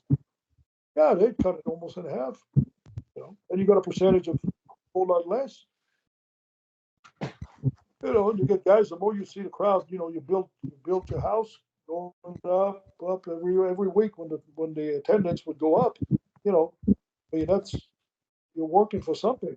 You know, you should be rewarded for it. Yep. Yeah, which is true. Which is true. You Well, know, that was Richard Fernandez with his question. Now we moving on to Derek Francis. Whose idea was it whose idea was the shin guard to block the figure four? Crazy good gimmick in the days. Was he embarrassed by the Garvin stomp? So he's talking about Greg the Hammer Valentine. I believe it was you called it the Hammer Jammer when you had the the shin guard. hammer jammer. Yeah, that was his. But even before ever wrestled him, that was his before he ever wrestled him. He Oh wow. had the hammer jammer. Yeah, yeah, because he didn't use it all the time. You know, yeah, that was a good idea too. You couldn't put the figure four on. You know, but no, he never got on the stomp. No, I never had anybody complain because Okay. if you knock somebody down, you can do that. You can do that to anybody. It's not putting them down. You're just tenderizing the meat. Yeah. It's a meat tenderizer. You know, Yep. Yep. that's what Yep. I call it. Right Meat before the tenderizer. That's what I should have named it. I should have named it the meat tenderizer. Oh man. Okay, so that question was from Derek Francis. Now we're moving on to Ricky Tarantino. Why did why did you leave the WWE? Also, one of my favorite feuds was with Greg the Hammer Valentine. So he's asking why did Why you did leave? I? Why did I leave? Uh, I don't know. I was had something to do with. I was 45 years old, and I've seen so many guys hanging in there till they're 50, 50 even 6. In the past. You know, and I was fairly. I got hurt quite a bit, but nothing crippling. And I said to myself, and I wanted to fly. I wanted to fly. I decided, I'm going to find me a job because I already had over 5,000 hours of flying built up. I bought 3 airplanes in my life, 3 different planes, and I flew everywhere. I flew those planes everywhere, and I finally found a job, the best job I could ever have. It was flying cargo. It never complained, you know, uh, and it was easy. You didn't have to put up with people. Because a lot Right. of times, you fly passengers. I could have got a job flying because I knew 2 or 3 companies. I was asked if I wanted to fly for one of them was executives. When I find out what flying those airplanes for executives, you got to make the reservation. You got to bring the food on board. You got to do this. You got to do that. But the kicker was I had to wear a tie. Ronnie Garvin don't wear a tie. Period. So I was eliminated from that. But cargo was the best. Plus we went so many different places. And we flew some of the equipment that was involved in World War II. Freighters, man. Those things were. I never thought I would ever fly airplanes like that. And I did it for 13 years, and I never told the boss, but I would have done it for nothing. I'm serious. Yeah. I enjoyed such a good time. I probably would have done it for nothing. You know, we made good, damn good money too. And plus, there's nothing like going to work happy with a smile on your face. And I was living in Charlotte, And when I come home, I always flew over my house because those airplanes are very loud. My wife knew I was coming home. When I flew over the house, she knew it was me. So I'd done that for 2, 3 years. And I had one of the controllers about midnight. I guess we're coming home around midnight, 11 o'clock at night. And the controller says, I handled your flight quite a bit. Well, I mean, we don't know these people. We talk to them, you recognize their voice. But he says, I'm curious. He says, why do you do this approach to the airport like you do? Low and, direct. I said, well, I'll tell you why. I says, this way it puts me right over my house. And if I see a strange car at my house, I'm not going home. They started laughing, man. The controllers were laughing. Okay. Of course, I was kidding. But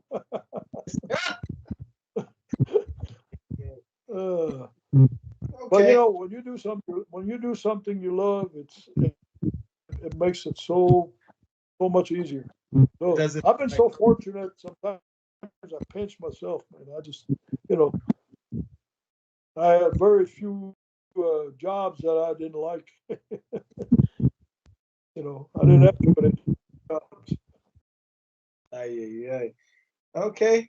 Well, that was our last question which came from Ricky Tarantino. And yeah, well, Ron, did you enjoy this interview? Yes, I did. Yeah, I did.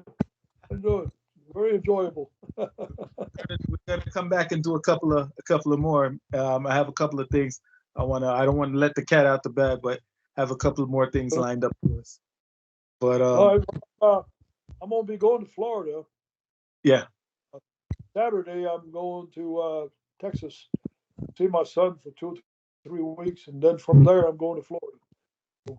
Uh, I'll be in Florida till the 1st of April. Okay. So Yeah. you're all right. Well, We'll, we've been doing that. Yeah, we'll, we'll be back in spring. okay.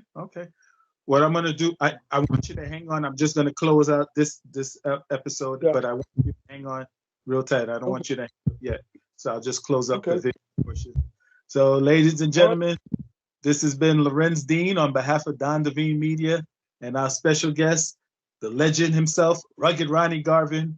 We hope you enjoyed another one. On behalf of me and Rugged, so long. I'll give my best to the wrestling fans. That's it. All right, let me All right. stop the recording.